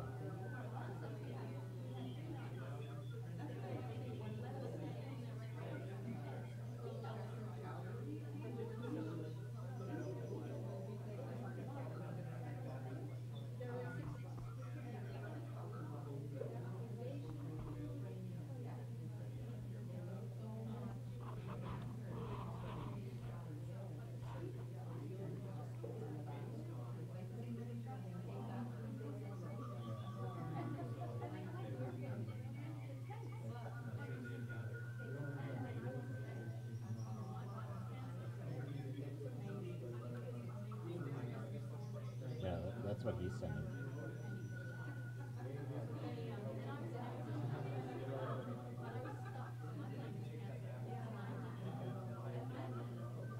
Mind if I borrow my phone for a second? No, no.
Hello, this is Colin. Can you hear me? Yes. I cannot hear anything coming back my way.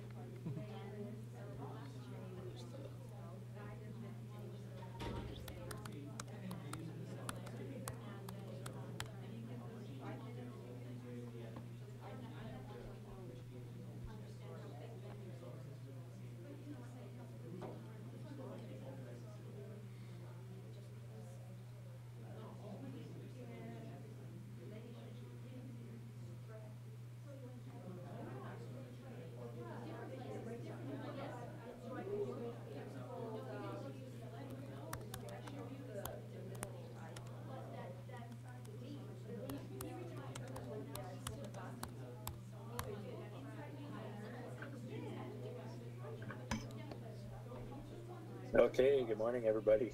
It looks like we've got things set up. I will trust that John will give me a no bueno in the chat if things aren't coming through and you can't see what I'm displaying on my screen. Pardon me. So this is the course that we've been working on in the last, I guess, 8 months or so. Started back in January. So Foundations and Leadership course, and I've got it built up in WordPress. If you're interested, after I'm done here, I can also take you on a little tour of the back end of how we got things designed in Gitbook and GitHub, and are feeding that out to WordPress. But I'll save that for later. What I'm interested in sharing with you guys is just the front end interface that I've got here. Built in WordPress, these links are just links down to, sorry, this is going to be a little laggy. The links are down to rows on the page. So this is Unit 1 that I've got here.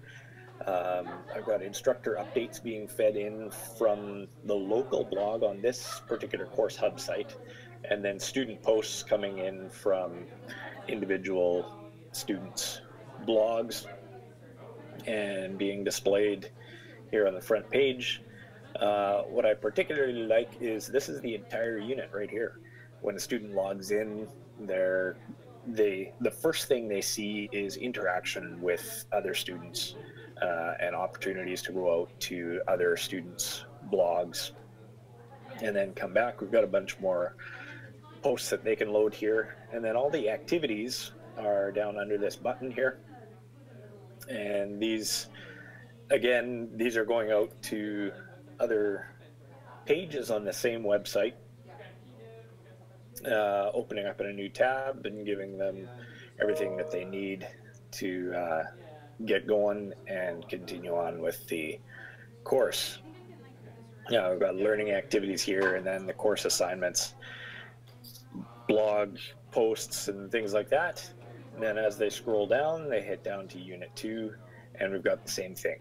So just a repeating set of rows with interaction at the front end, rather than, you know, lists of here's what to do and here's where to go and things like that. So it's a design that I'm particularly interested in. I don't think it's totally refined yet.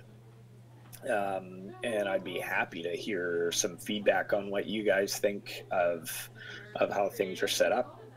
So as students are scrolling down, they can just go down straight to Unit 5. This is what an empty unit looks like before we've got the feeds coming in.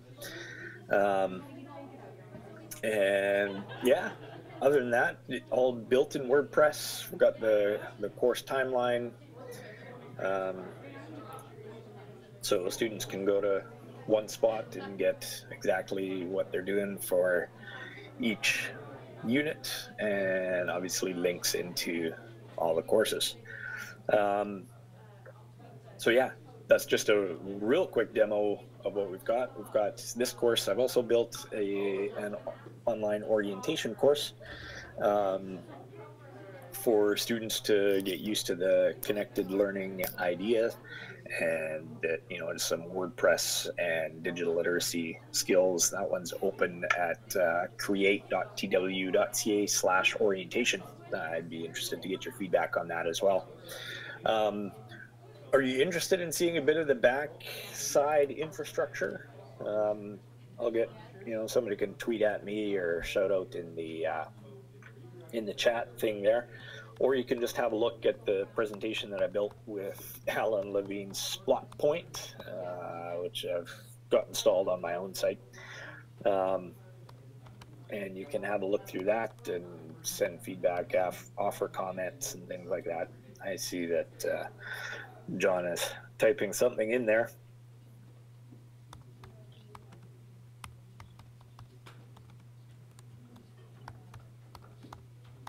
Okay, cool. Thanks for your time. I'm all done. Thanks, Colin. Unless you want me to continue on with the backside.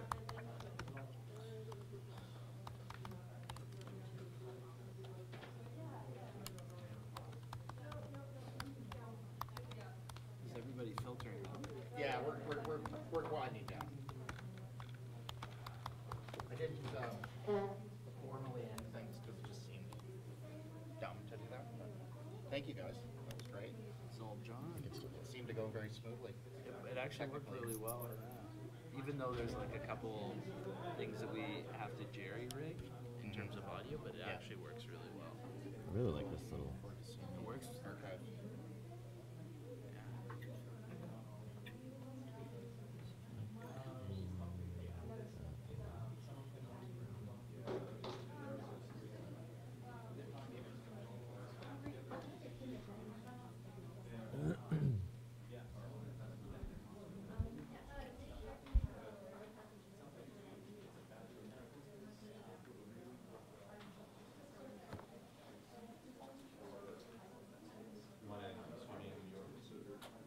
Yeah, we can throw mine up. That'd be great.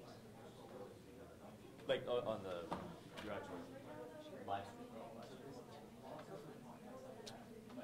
It may not be quite as interactive. Can I send them a document to work with on the live stream? Is that possible? Yeah. I'm not sure how many people are actually on it. Okay. Well, if there's nobody there, then. Would you like me to? Yeah, I'd like to have everybody in a like a circle? Like a circle, yes, we're all sitting at the same table. Okay. So, like, make a super big table? Yeah, however many people, so that we're all kind of cozy in. Okay.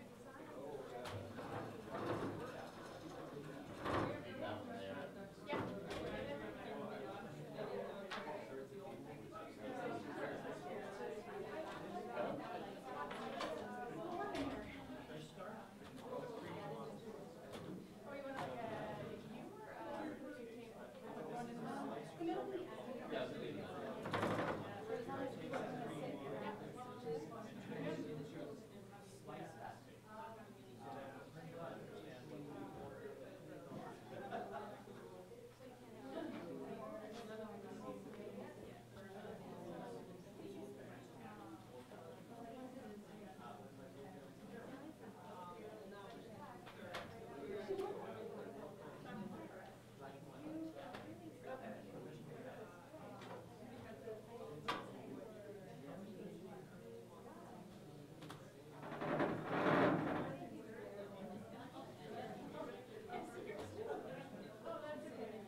Well,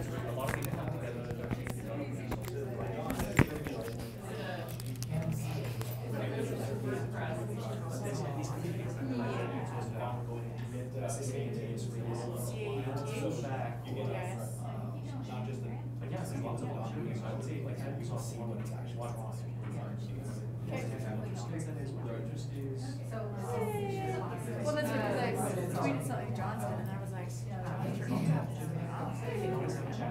but I'd be weird.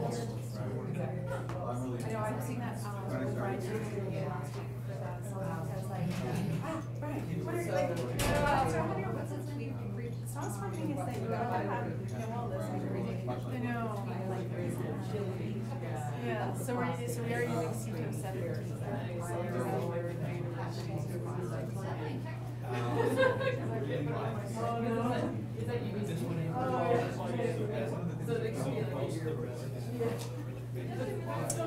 We had a student that was going to come, but she had car trouble today, and her suggestion was, you should do something like this on like a Friday night. There you go. There you go. I think we're just sitting at a round table for this. Yes. I believe so.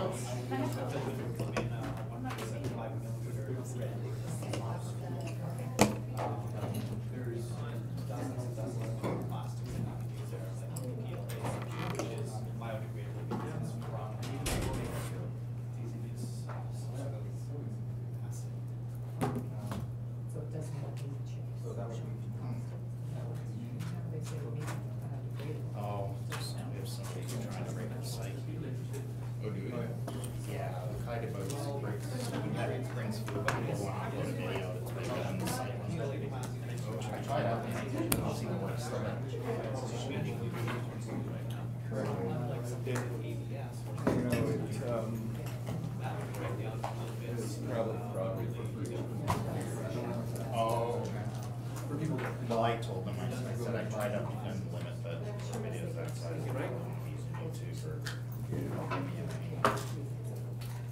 Anyway, thank you for what's our total size for the server? It's like 50 gigs. No, I think it's bigger than that. Just occurred to me when we have that, we get in the habit of.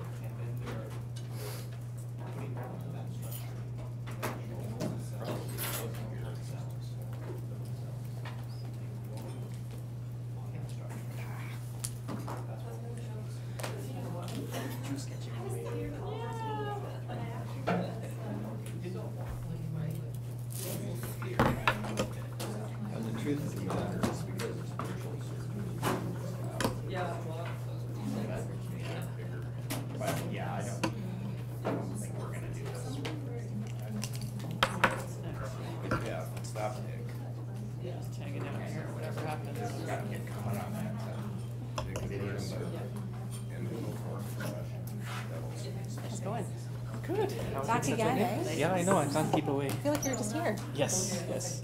Yes, and that week I saw you, I was here earlier in the week, so it's like 3 trips in. Wow, okay. I did the Vancouver on a day last week, and I was like, this is a lot. Are you just here so for the overnight and then?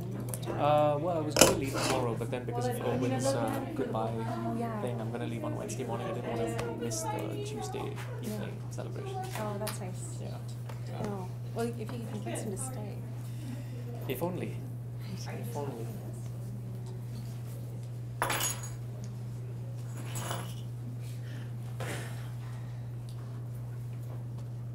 All right, so I might take advantage of silence, because I think silence means that maybe we're ready to move on. So our next session is Catherine Dishke Hansel, who's going to talk about creativity in place. Catherine is, I don't know, who here doesn't know Catherine? Okay, well then, good. We'll do the introduction, and you can let me know what I get wrong along the way. Catherine is the director of the Center of Excellence for Learning and Teaching here at TRU. You've been here for about 3 months? Yeah, almost. It'll be 3 months on November 2nd. And you came from? Western University in Western. Ontario. I was going to say Waterloo, so I was close, very close. In Ontario. Catherine was new here just as we were planning this event, and she got suggested as a partner, but she was so new that I was like waiting to talk to her. I was like, can I talk to her yet? Can I talk to her yet? And as soon as I could talk to her, she came on board and really helped with the organization of the whole event, and also kindly agreed to help us navigate creativity in place. Great. So thank you. So thanks for coming. I appreciate it. This is, I don't know where to start. I guess this is supposed to be bigger. This is supposed to be. Sorry. That's okay. Do you want me to plug that on? Yeah.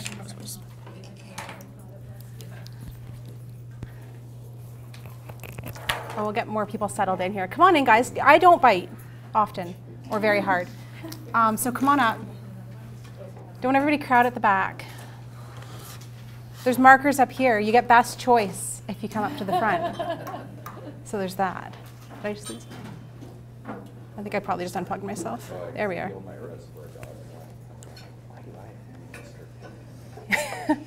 Did you say you wanted pink? Is that, yeah. So people are moving the tables back so they don't have to be near me. I noticed that.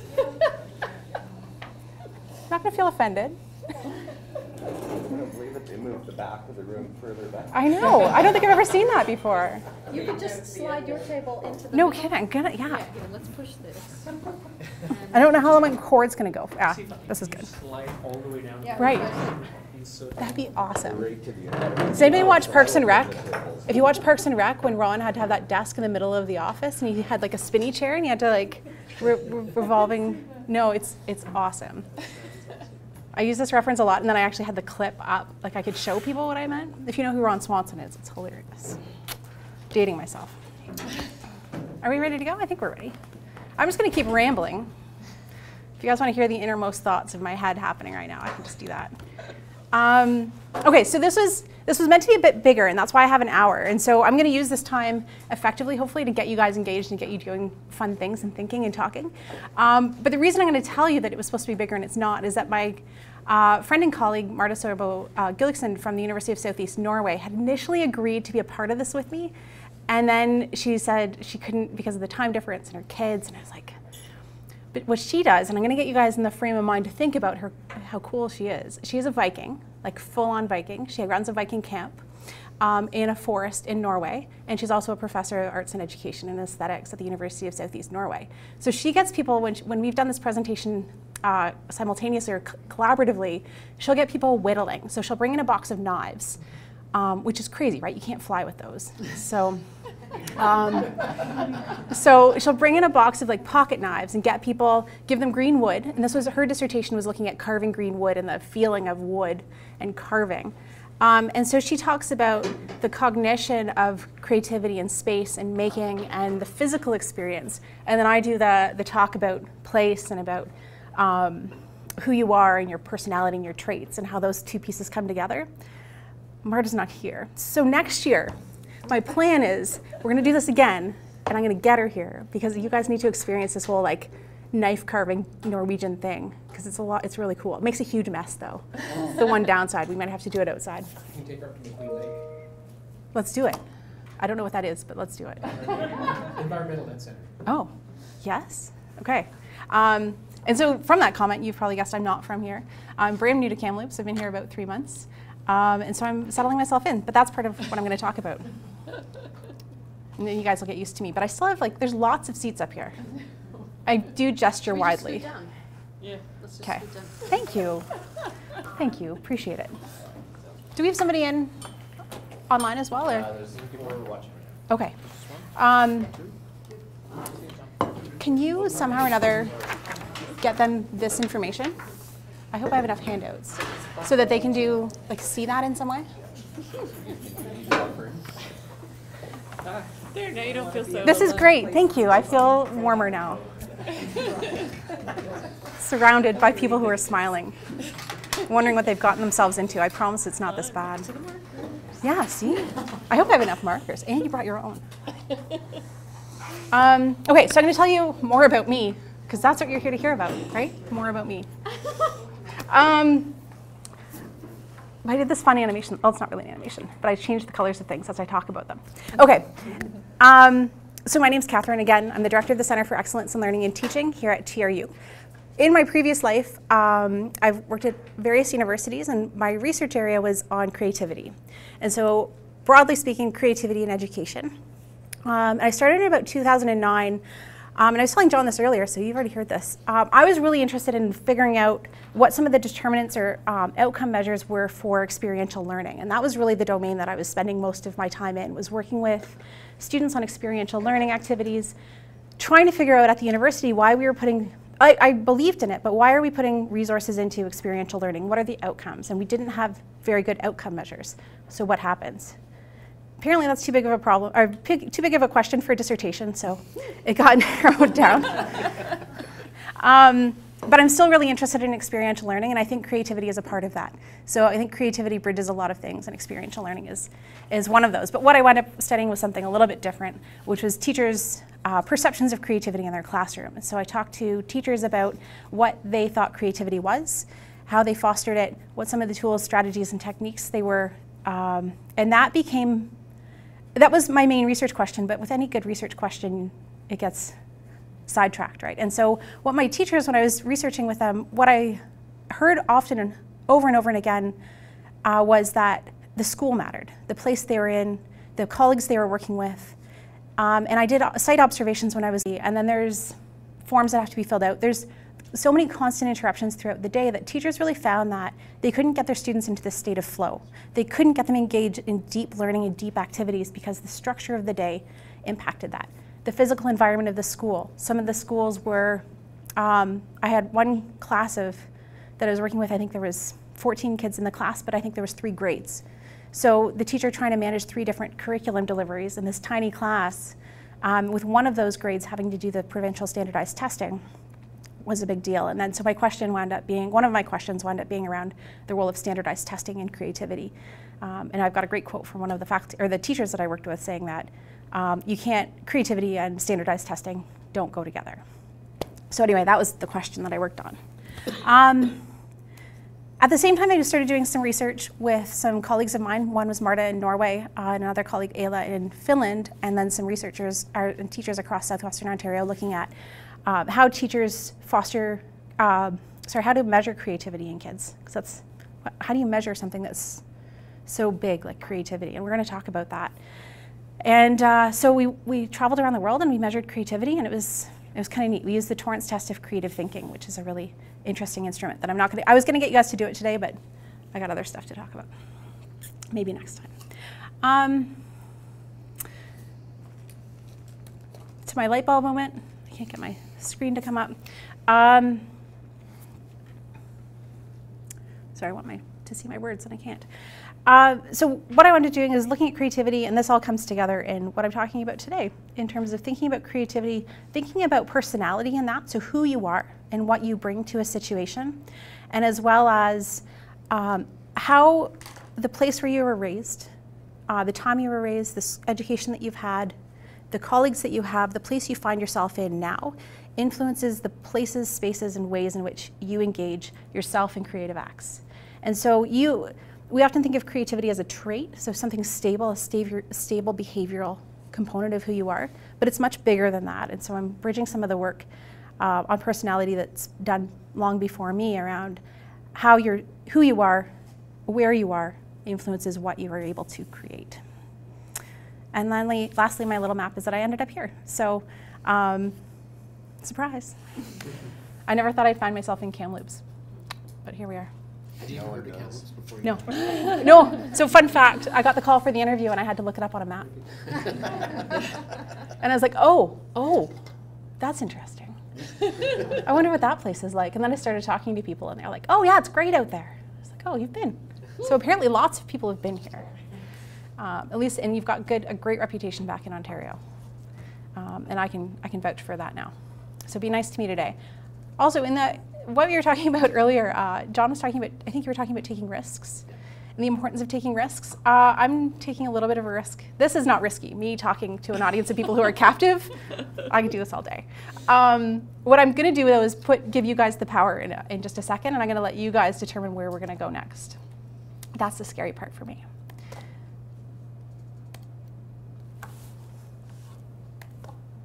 What is creativity?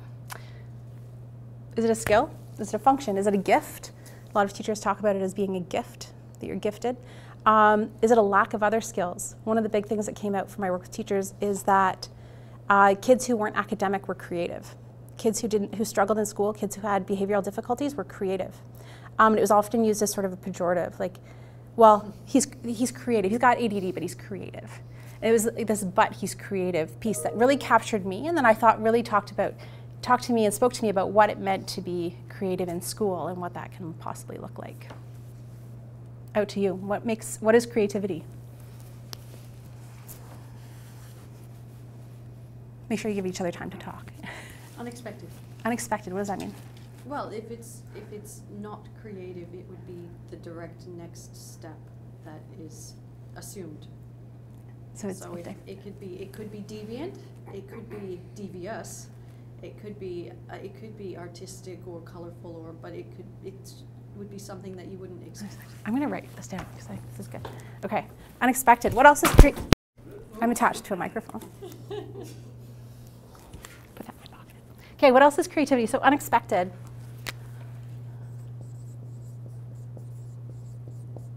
Just shout it out. You don't have to raise your hands. One of my favorites is comfort with ambiguity. Oh.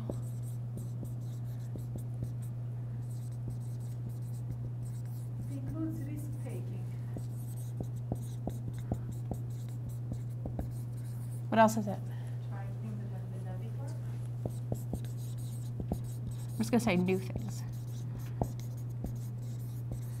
Good. Anybody online, if they've got anything, I don't know, can they write in online as well? They're going to be about 30 seconds off. Okay. Okay, good to know. What else? What else is creativity when you think about it? What about domains of creativity? Do we want to isolate them in domains, or do we want to go broader? Domain non-specific? Good. Challenging oneself.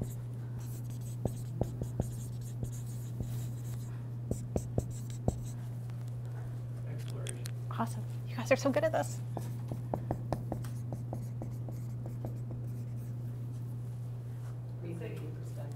Reasoning and perspective. Rethinking. Rethinking.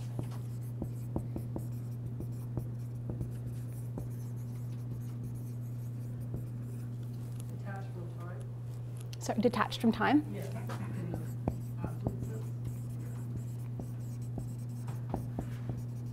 Definitely one of the key components of Chickens and Holly is flow idea, right? That your time goes, time stretches, and is non-linear. Outward thinking. Outward thinking?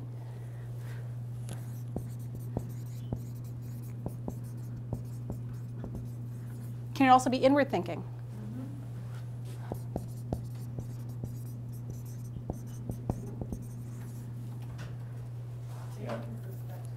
Taking perspective? Changing your perspective.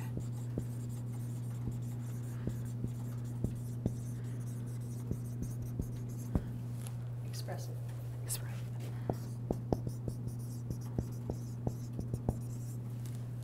The act of creating.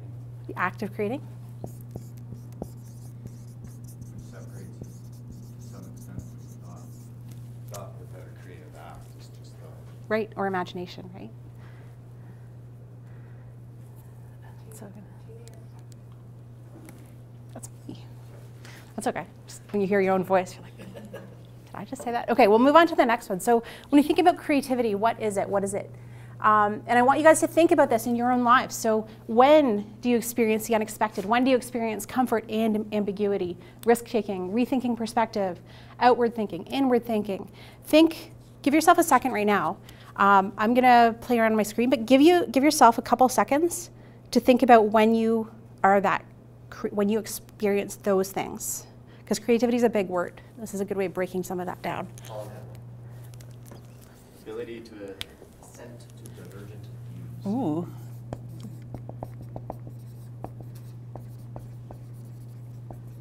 I don't know if that's how you spell assent.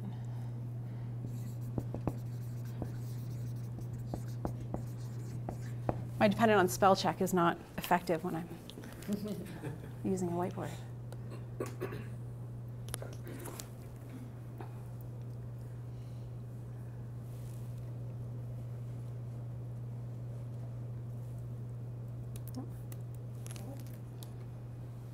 So what makes people creative?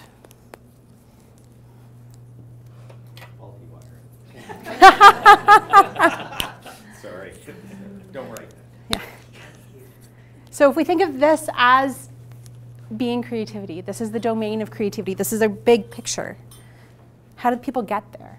How do you become confident?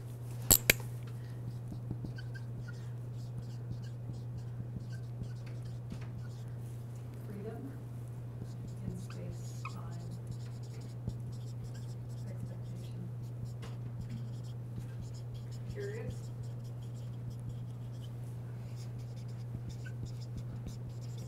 Social norms? What about social norms? Well, if you're in a place where the social norms that being creative is normal, then I think that people will be creative. So your community. Where it's social norm not doing that, then you should. That's the place.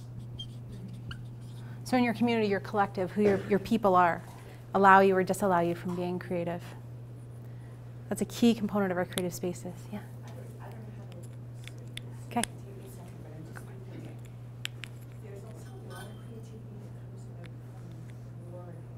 Yeah. So I'm interested in how that Conflict. Yeah. that touches your point, because I absolutely believe what you say, but you know, like great literature and poetry that comes from war and such. So there's something opposite there too. Adversity. Adversity. Quite the opposite. Yeah. Through rules, I find freedom. Yeah. Absolutely. Through limitations, absolutely. I'm going to put that in the same. Limited resources can make you incredibly creative. It's one of the hallmarks of it. I think that's great. Yes? Oh, yeah, that's actually. Limited resources. Absolutely. We see fantastic acts of creativity through this. Also boredom, which I don't know if we give enough credit to, is boredom. Lack of stimulation.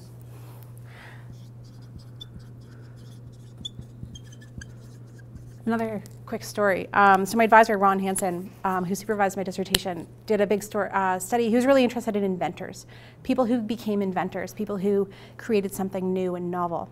And he was interested within education, but also the wider world. So part of his research took him to the fjords of Norway, to these folk schools. And this was one particular folk school located in the base of a fjord,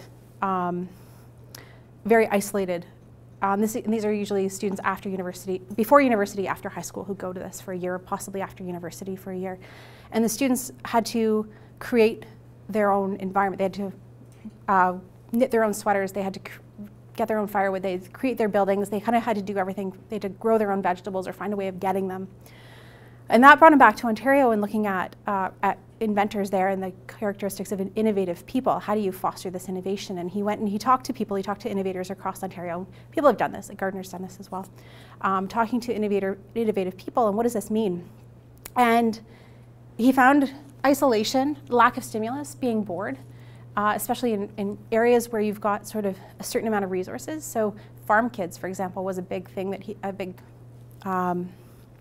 thread he found, that kids who grew up in farming communities, and this is not exclusive, but where they had access to sort of a pile of junk behind the barn where they could go and explore and play with freedom, curiosity, time, access time. So parents were busy, they were running a farm, they were doing the business of the day. As long as the kids were somewhere doing something and occupied and not in the way.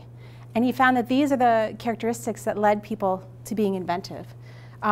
So that the limitation, the conflict, adversary, not as much, but that lack of stimulus played a huge role. That time to be bored, that time to be free, that time to spend digging into your craft or whatever you wanted to create. So one component, but definitely a place-based type of creativity. But I don't mean to say to all exclusion, like one of the critiques of that is, well, can kids who grow up in apartment buildings be creative, right? Like, can kids who grow up in inner city areas be creative? Absolutely. And we have, yeah. I'll add a couple. One is diversity, so yeah. exposure to diverse views, experiences, people, and also sometimes even just the situation, the social context.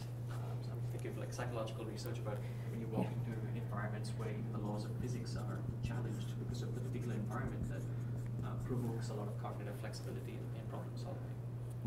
Can you share a little bit more about that? How are the laws of physics? Well, in experimental context, you can sort of manipulate environments where it's not actually being violated, but then it gives you the illusion that the laws of physics are being violated. And when you give participants problem-solving tasks in those environments versus more traditional controlled environments, you see an increase in cognitive flexibility and a reduction of functional fixedness even, which is sort of being so accustomed to using particular things in particular fashion that you don't think of lateral uses of those same things.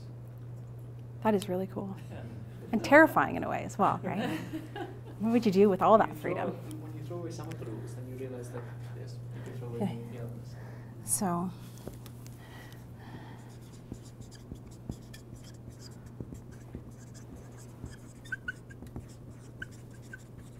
I'm putting non-traditional environments to capture that huge, I think that's a more profound idea. But, I think it seems like what happens a lot of times when you read like a history and there's like a period or a place that's thought of as being very creative, there's often some sort of change that provokes it. Mm-hmm. So what made me think was you're talking about diversity, like sometimes like an immigration pattern changes and a community suddenly has an influx of new people from a different tradition, that often will provoke a period of creativity in that environment.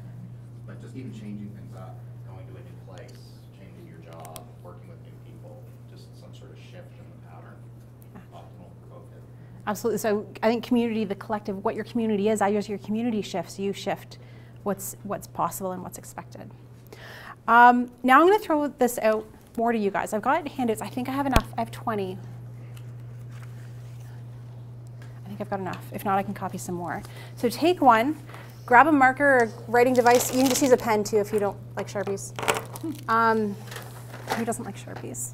I'll pass this way. Some other things on here, you're never supposed to talk when you're handing out a handout, but things like being sending out sensitive to aesthetics, open to emotions, open to feelings. So take one, pass them on. You can take a couple. I think there's enough for everybody. Or feel free to use a pen. I'm not going to constrain you in that.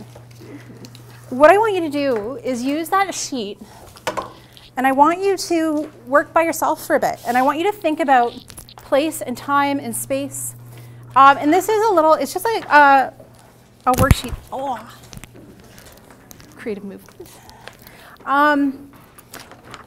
And I think what we've covered here are some of the concepts that we want to bring forward that I want you to think about. And I'm going to give you kind of quiet time to work.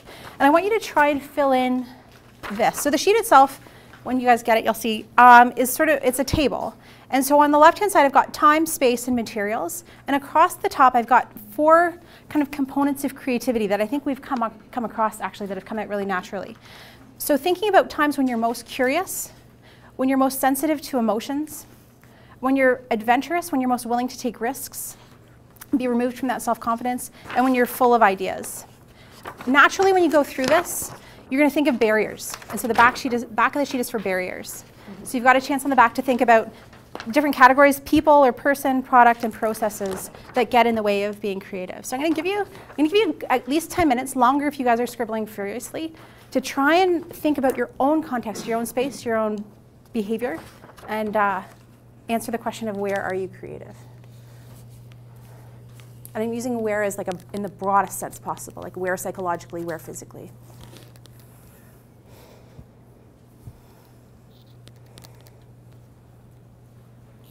I gave them a full screen. Awesome, that's great, thank you.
You might not be done, but I'll give you 2 or 3 more minutes to try and get what you can down on paper, and then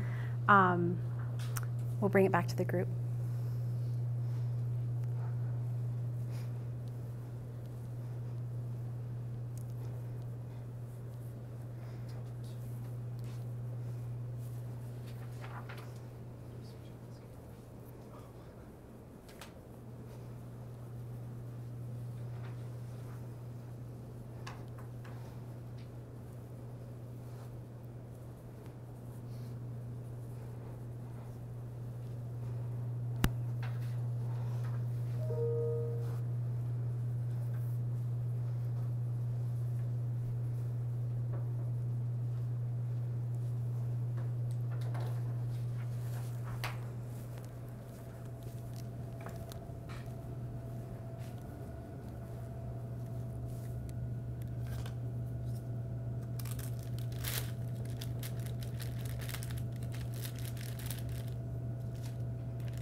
Okay, so what I want you to do, you can finish writing down your thoughts. You can continue, this is your sheet, you can use it however you want. What I'd like you to do is get in a group of 2 or 3, however, pair up to the person who's next to you, and I want you to talk about what you put down on your sheet. Talk about some of the things that you might have in common, some of the things you might have different. Talk about what this means to you.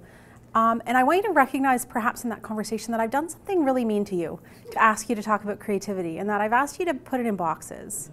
And I've asked you to really compartmentalize it as parts of your life. And I've given you lines around those boxes. It's not going to necessarily fit in boxes. So you can talk about that. I also put you in a traditional sort of classroom setting where I'm talking at you. So recognizing the domain of like sort of formal institutionalized learning that we're within, we are going to do sort of a formal let's talk to each other type of activity. But remember that the place I've constructed for you is somewhat artificial to learning and talking about your own creativity within those conversations. Go for it. You've got talk amongst yourselves.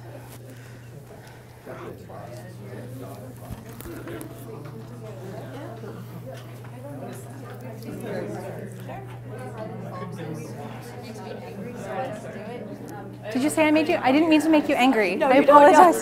No, but I can't do it. No. It's so funny. I know. This is. Here we go. Here's my monologue. But Good. I don't. I can't. I know. It's a very academic sort of exercise in terms of labeling what is something that's part of you. Yeah. I think you'll have a rich conversation from that, though. Please disrupt the table.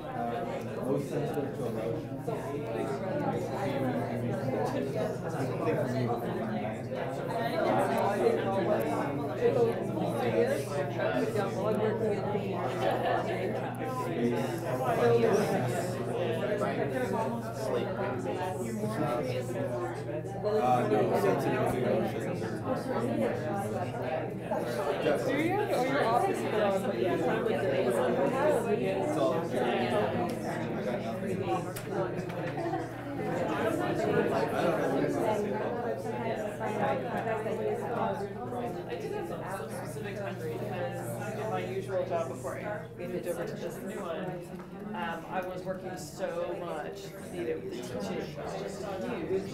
That the only time I had to feel like I had any space was at night when I was going to bed. Weekends, sometimes I was like 16 hours work either. But summer was the creative time. And then I would go up to class and then just So other than what you said, I did notice. Yeah. Send it back to it here. Or enforced. Sometimes when it's enforced.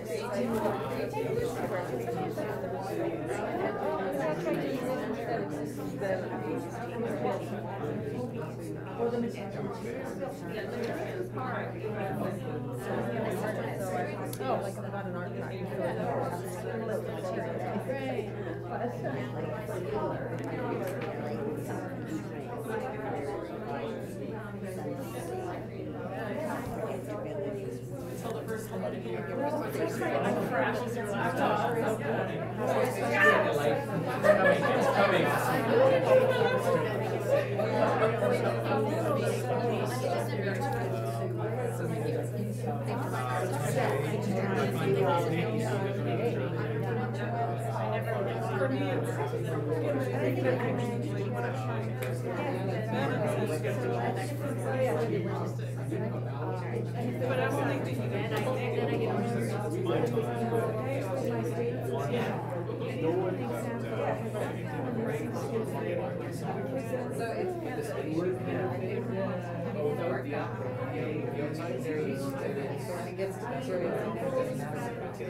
Like the nature by water, and water comes into the shower as well. Right? Just that. So, you know, I can categorize Because there's movement associated with so different. It's like going for a walk, reading on the plane. There's something that's moving.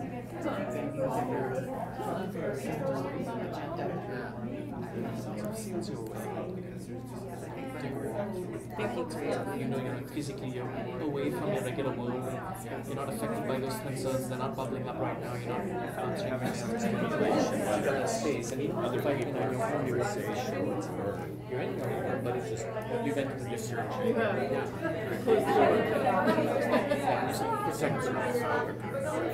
know, I was thinking about in terms of space, I was thinking about my office. So the one that was different for me was being willing to take risks, being self-confident. Those were all workday stuff. So, you know, I'm self-confident in my work, and then there was like this chair in my office. What was interesting to me is there were actual physical spaces, like this one chair, where I really feel like, and I don't know why. Yeah. It's a comfy chair. Yeah. Is it where the chair is in the room, or is it that chair? It's that chair in the room. It's an IKEA chair. It's like one of those coin. Yeah. I'm sitting at my coin with my laptop on my lap, and I'm like, all is well. And the door's closed. So maybe it's the physical chair, it's the space, but it's also like the association of all of the experiences. I have the same thing on the kitchen table, which is where I do all my work. And I sit in bed. So the kitchen table is my rock. That's why I do that. I think what they did in my era get into Okay, I'm just going to ask you to wrap up in about 1 minute. That's where it's so hard to get everybody back together. They all seem to want to talk about this, which is cool. I know.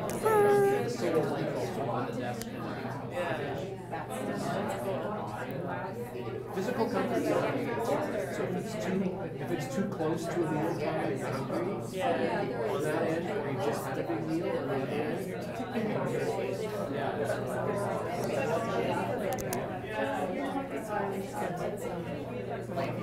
Problems for me is like confined space.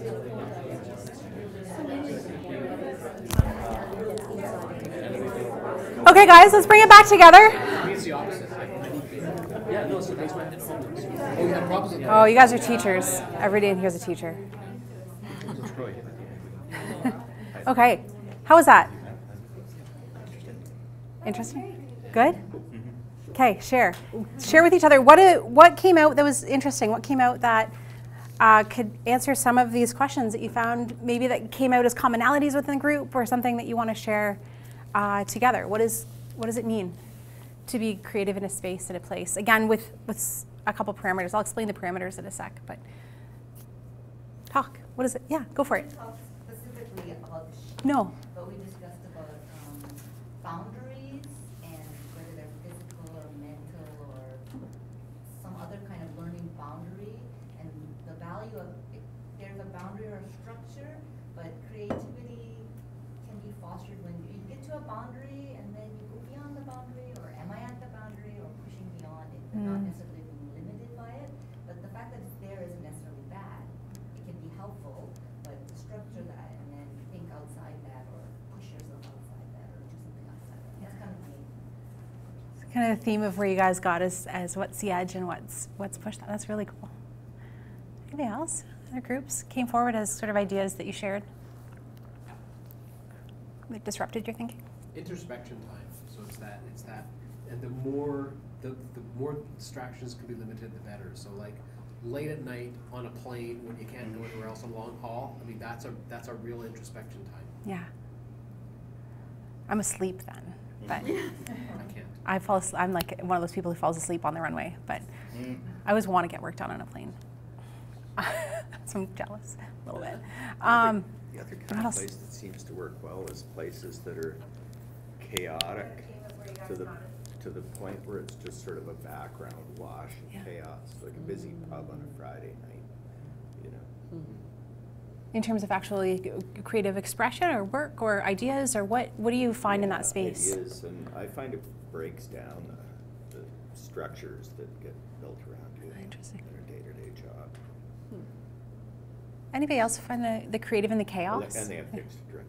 Right. Doesn't hurt. Liquid creativity.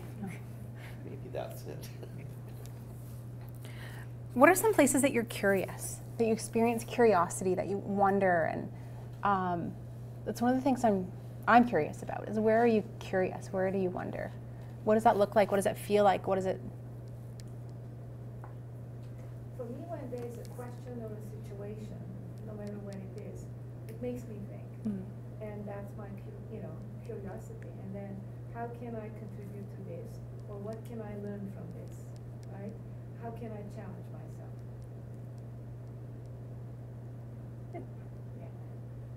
Say when I'm confronted with a problem, we talk a little bit about things that I've just never questioned, and it's often one of my kids says, "Mom, why is this like this?" The first thought is because it always has been. I have no idea, but then you start to think it out. But it's I've lived my whole life without ever asking that question. But as soon as you're confronted with it, then it makes you curious and want to dig down.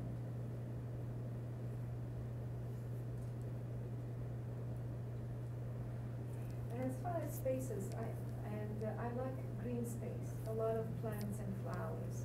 So I build a solarium for myself. Okay. So I just sit there a lot. And a pond and some fish.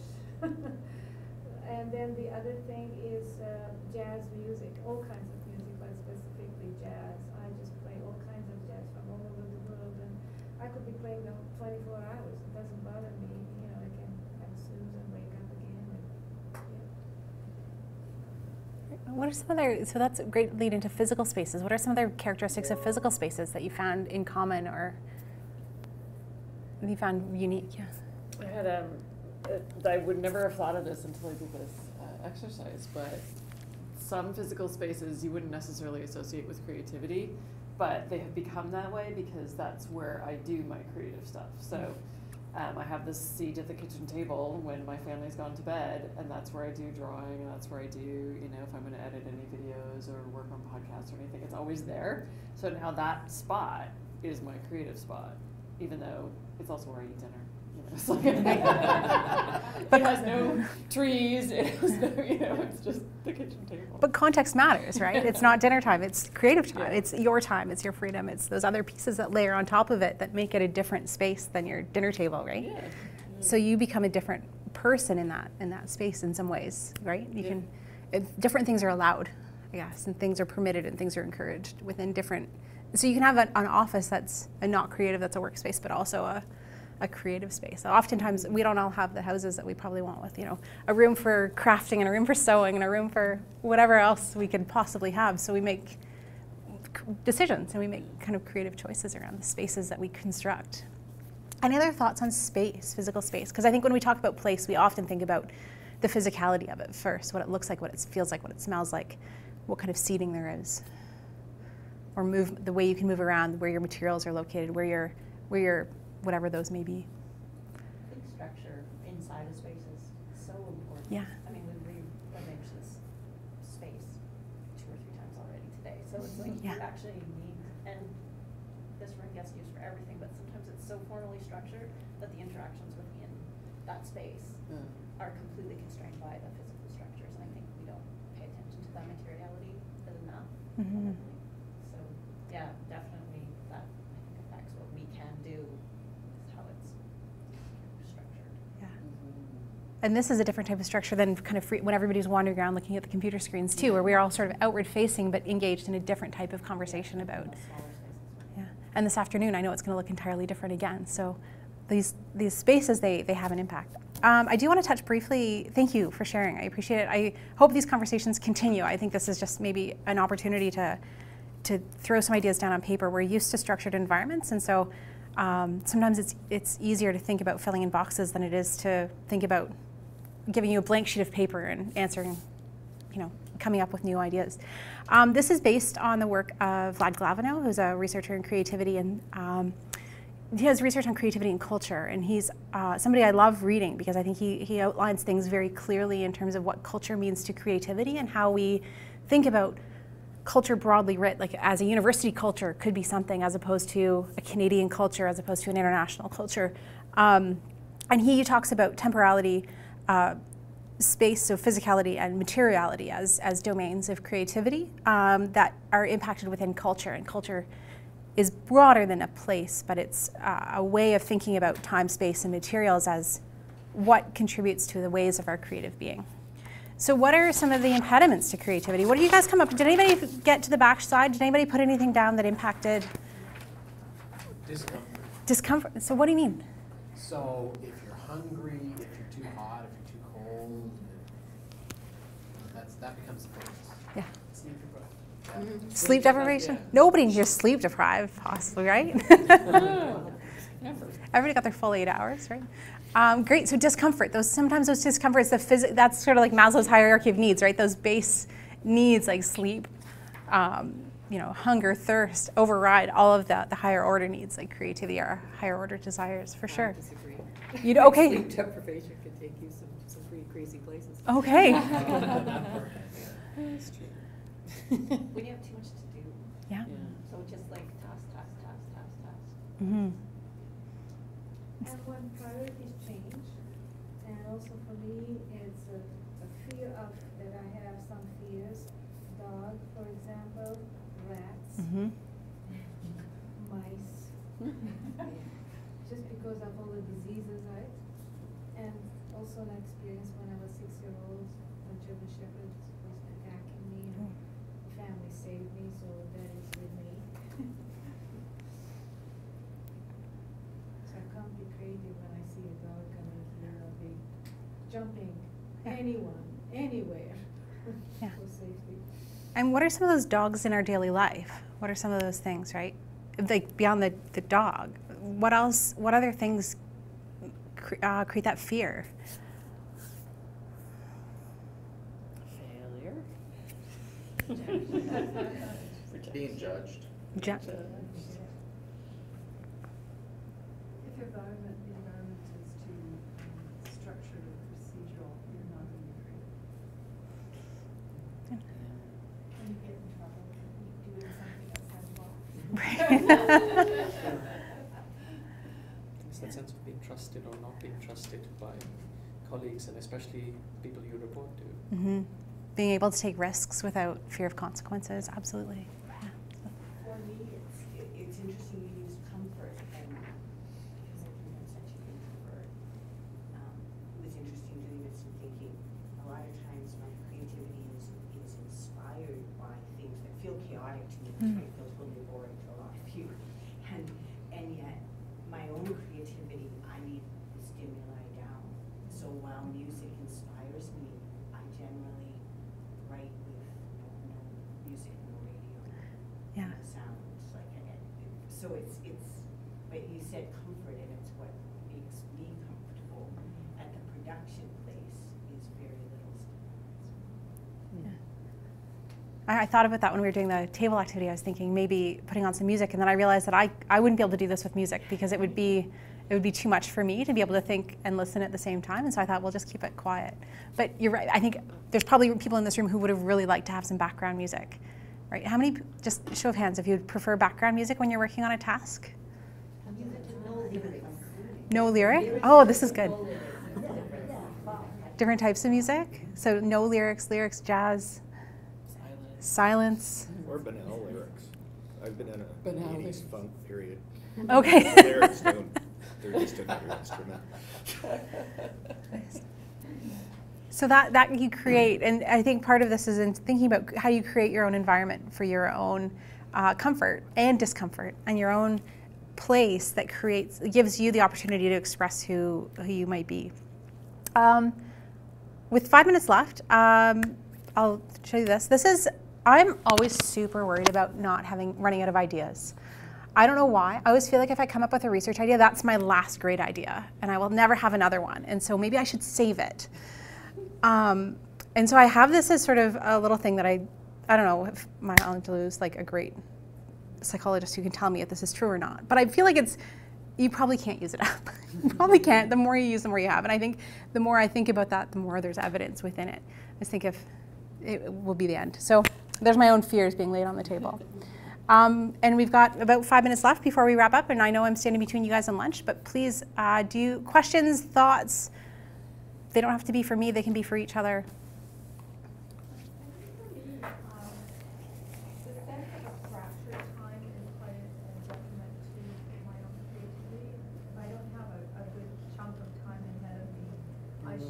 Mm-hmm. And I think I do that purposely because I think I don't have enough time. Yeah. And sometimes just getting started can take a process, right? Interruption is an interesting phenomenon because I find when I'm experiencing personal flow and I'm working alone on something, interruption is deadly. But if I'm stuck, interruption is beautiful. Or if you're working with other people, interruption is fantastic. Getting your thinking interrupted and moving into different directions. But it's still a phenomenon that has a role in creativity. Yeah, absolutely. And it's interesting how it's different. It's not just interruption is bad. It's interruption has an influence. It's a thing that exists that you need to be aware of. Yeah. I had a lot of problems thinking of when I'm curious, and I'm wondering, is it possible to be creative without being curious? Because I think I am a creative person, but I don't generally find myself wondering why things are the way they are. Or wondering how to do things or how to... Yeah, exactly. Okay. Maybe curiosity is different sometimes. Maybe you're just curious about thread or... So curiosity doesn't always have to be... Something is being curious. Yeah. You're looking something up. I mean, interested. You know, you can replace it with interested. When are you interested in something? Sure.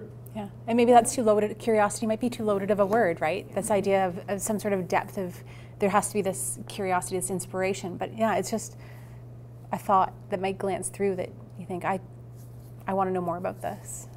Even if you have self-questions, right? Yeah. That is kind of leads to curiosity because you're questioning something and then you're curious about that. So Yeah. I always think I'm not curious because I never think of questions at the moment. And you always think of great questions. So I always thought you were very confident in your curiosity. So that's very interesting. That's really interesting. I think creativity can be very routine as well. Like if you're playing music or whatever, it's not that you're not being creative at the time, but there's a certain amount of it that's it's sentient and it's emotion that you're in as opposed to curiosity necessarily. What I've noticed also helping students learn when they're stuck, right? To think about what can I do to help them. So, okay, so what are your issues, right? Just give them some ideas as to what they want to do, and then they begin to think about that. I don't know if other people have experienced that. I think that has been tremendously helpful to the students that I have, especially with dealing with patient care situations, right? Or it could be that they're working on a project and then a research project and they're stuck, right?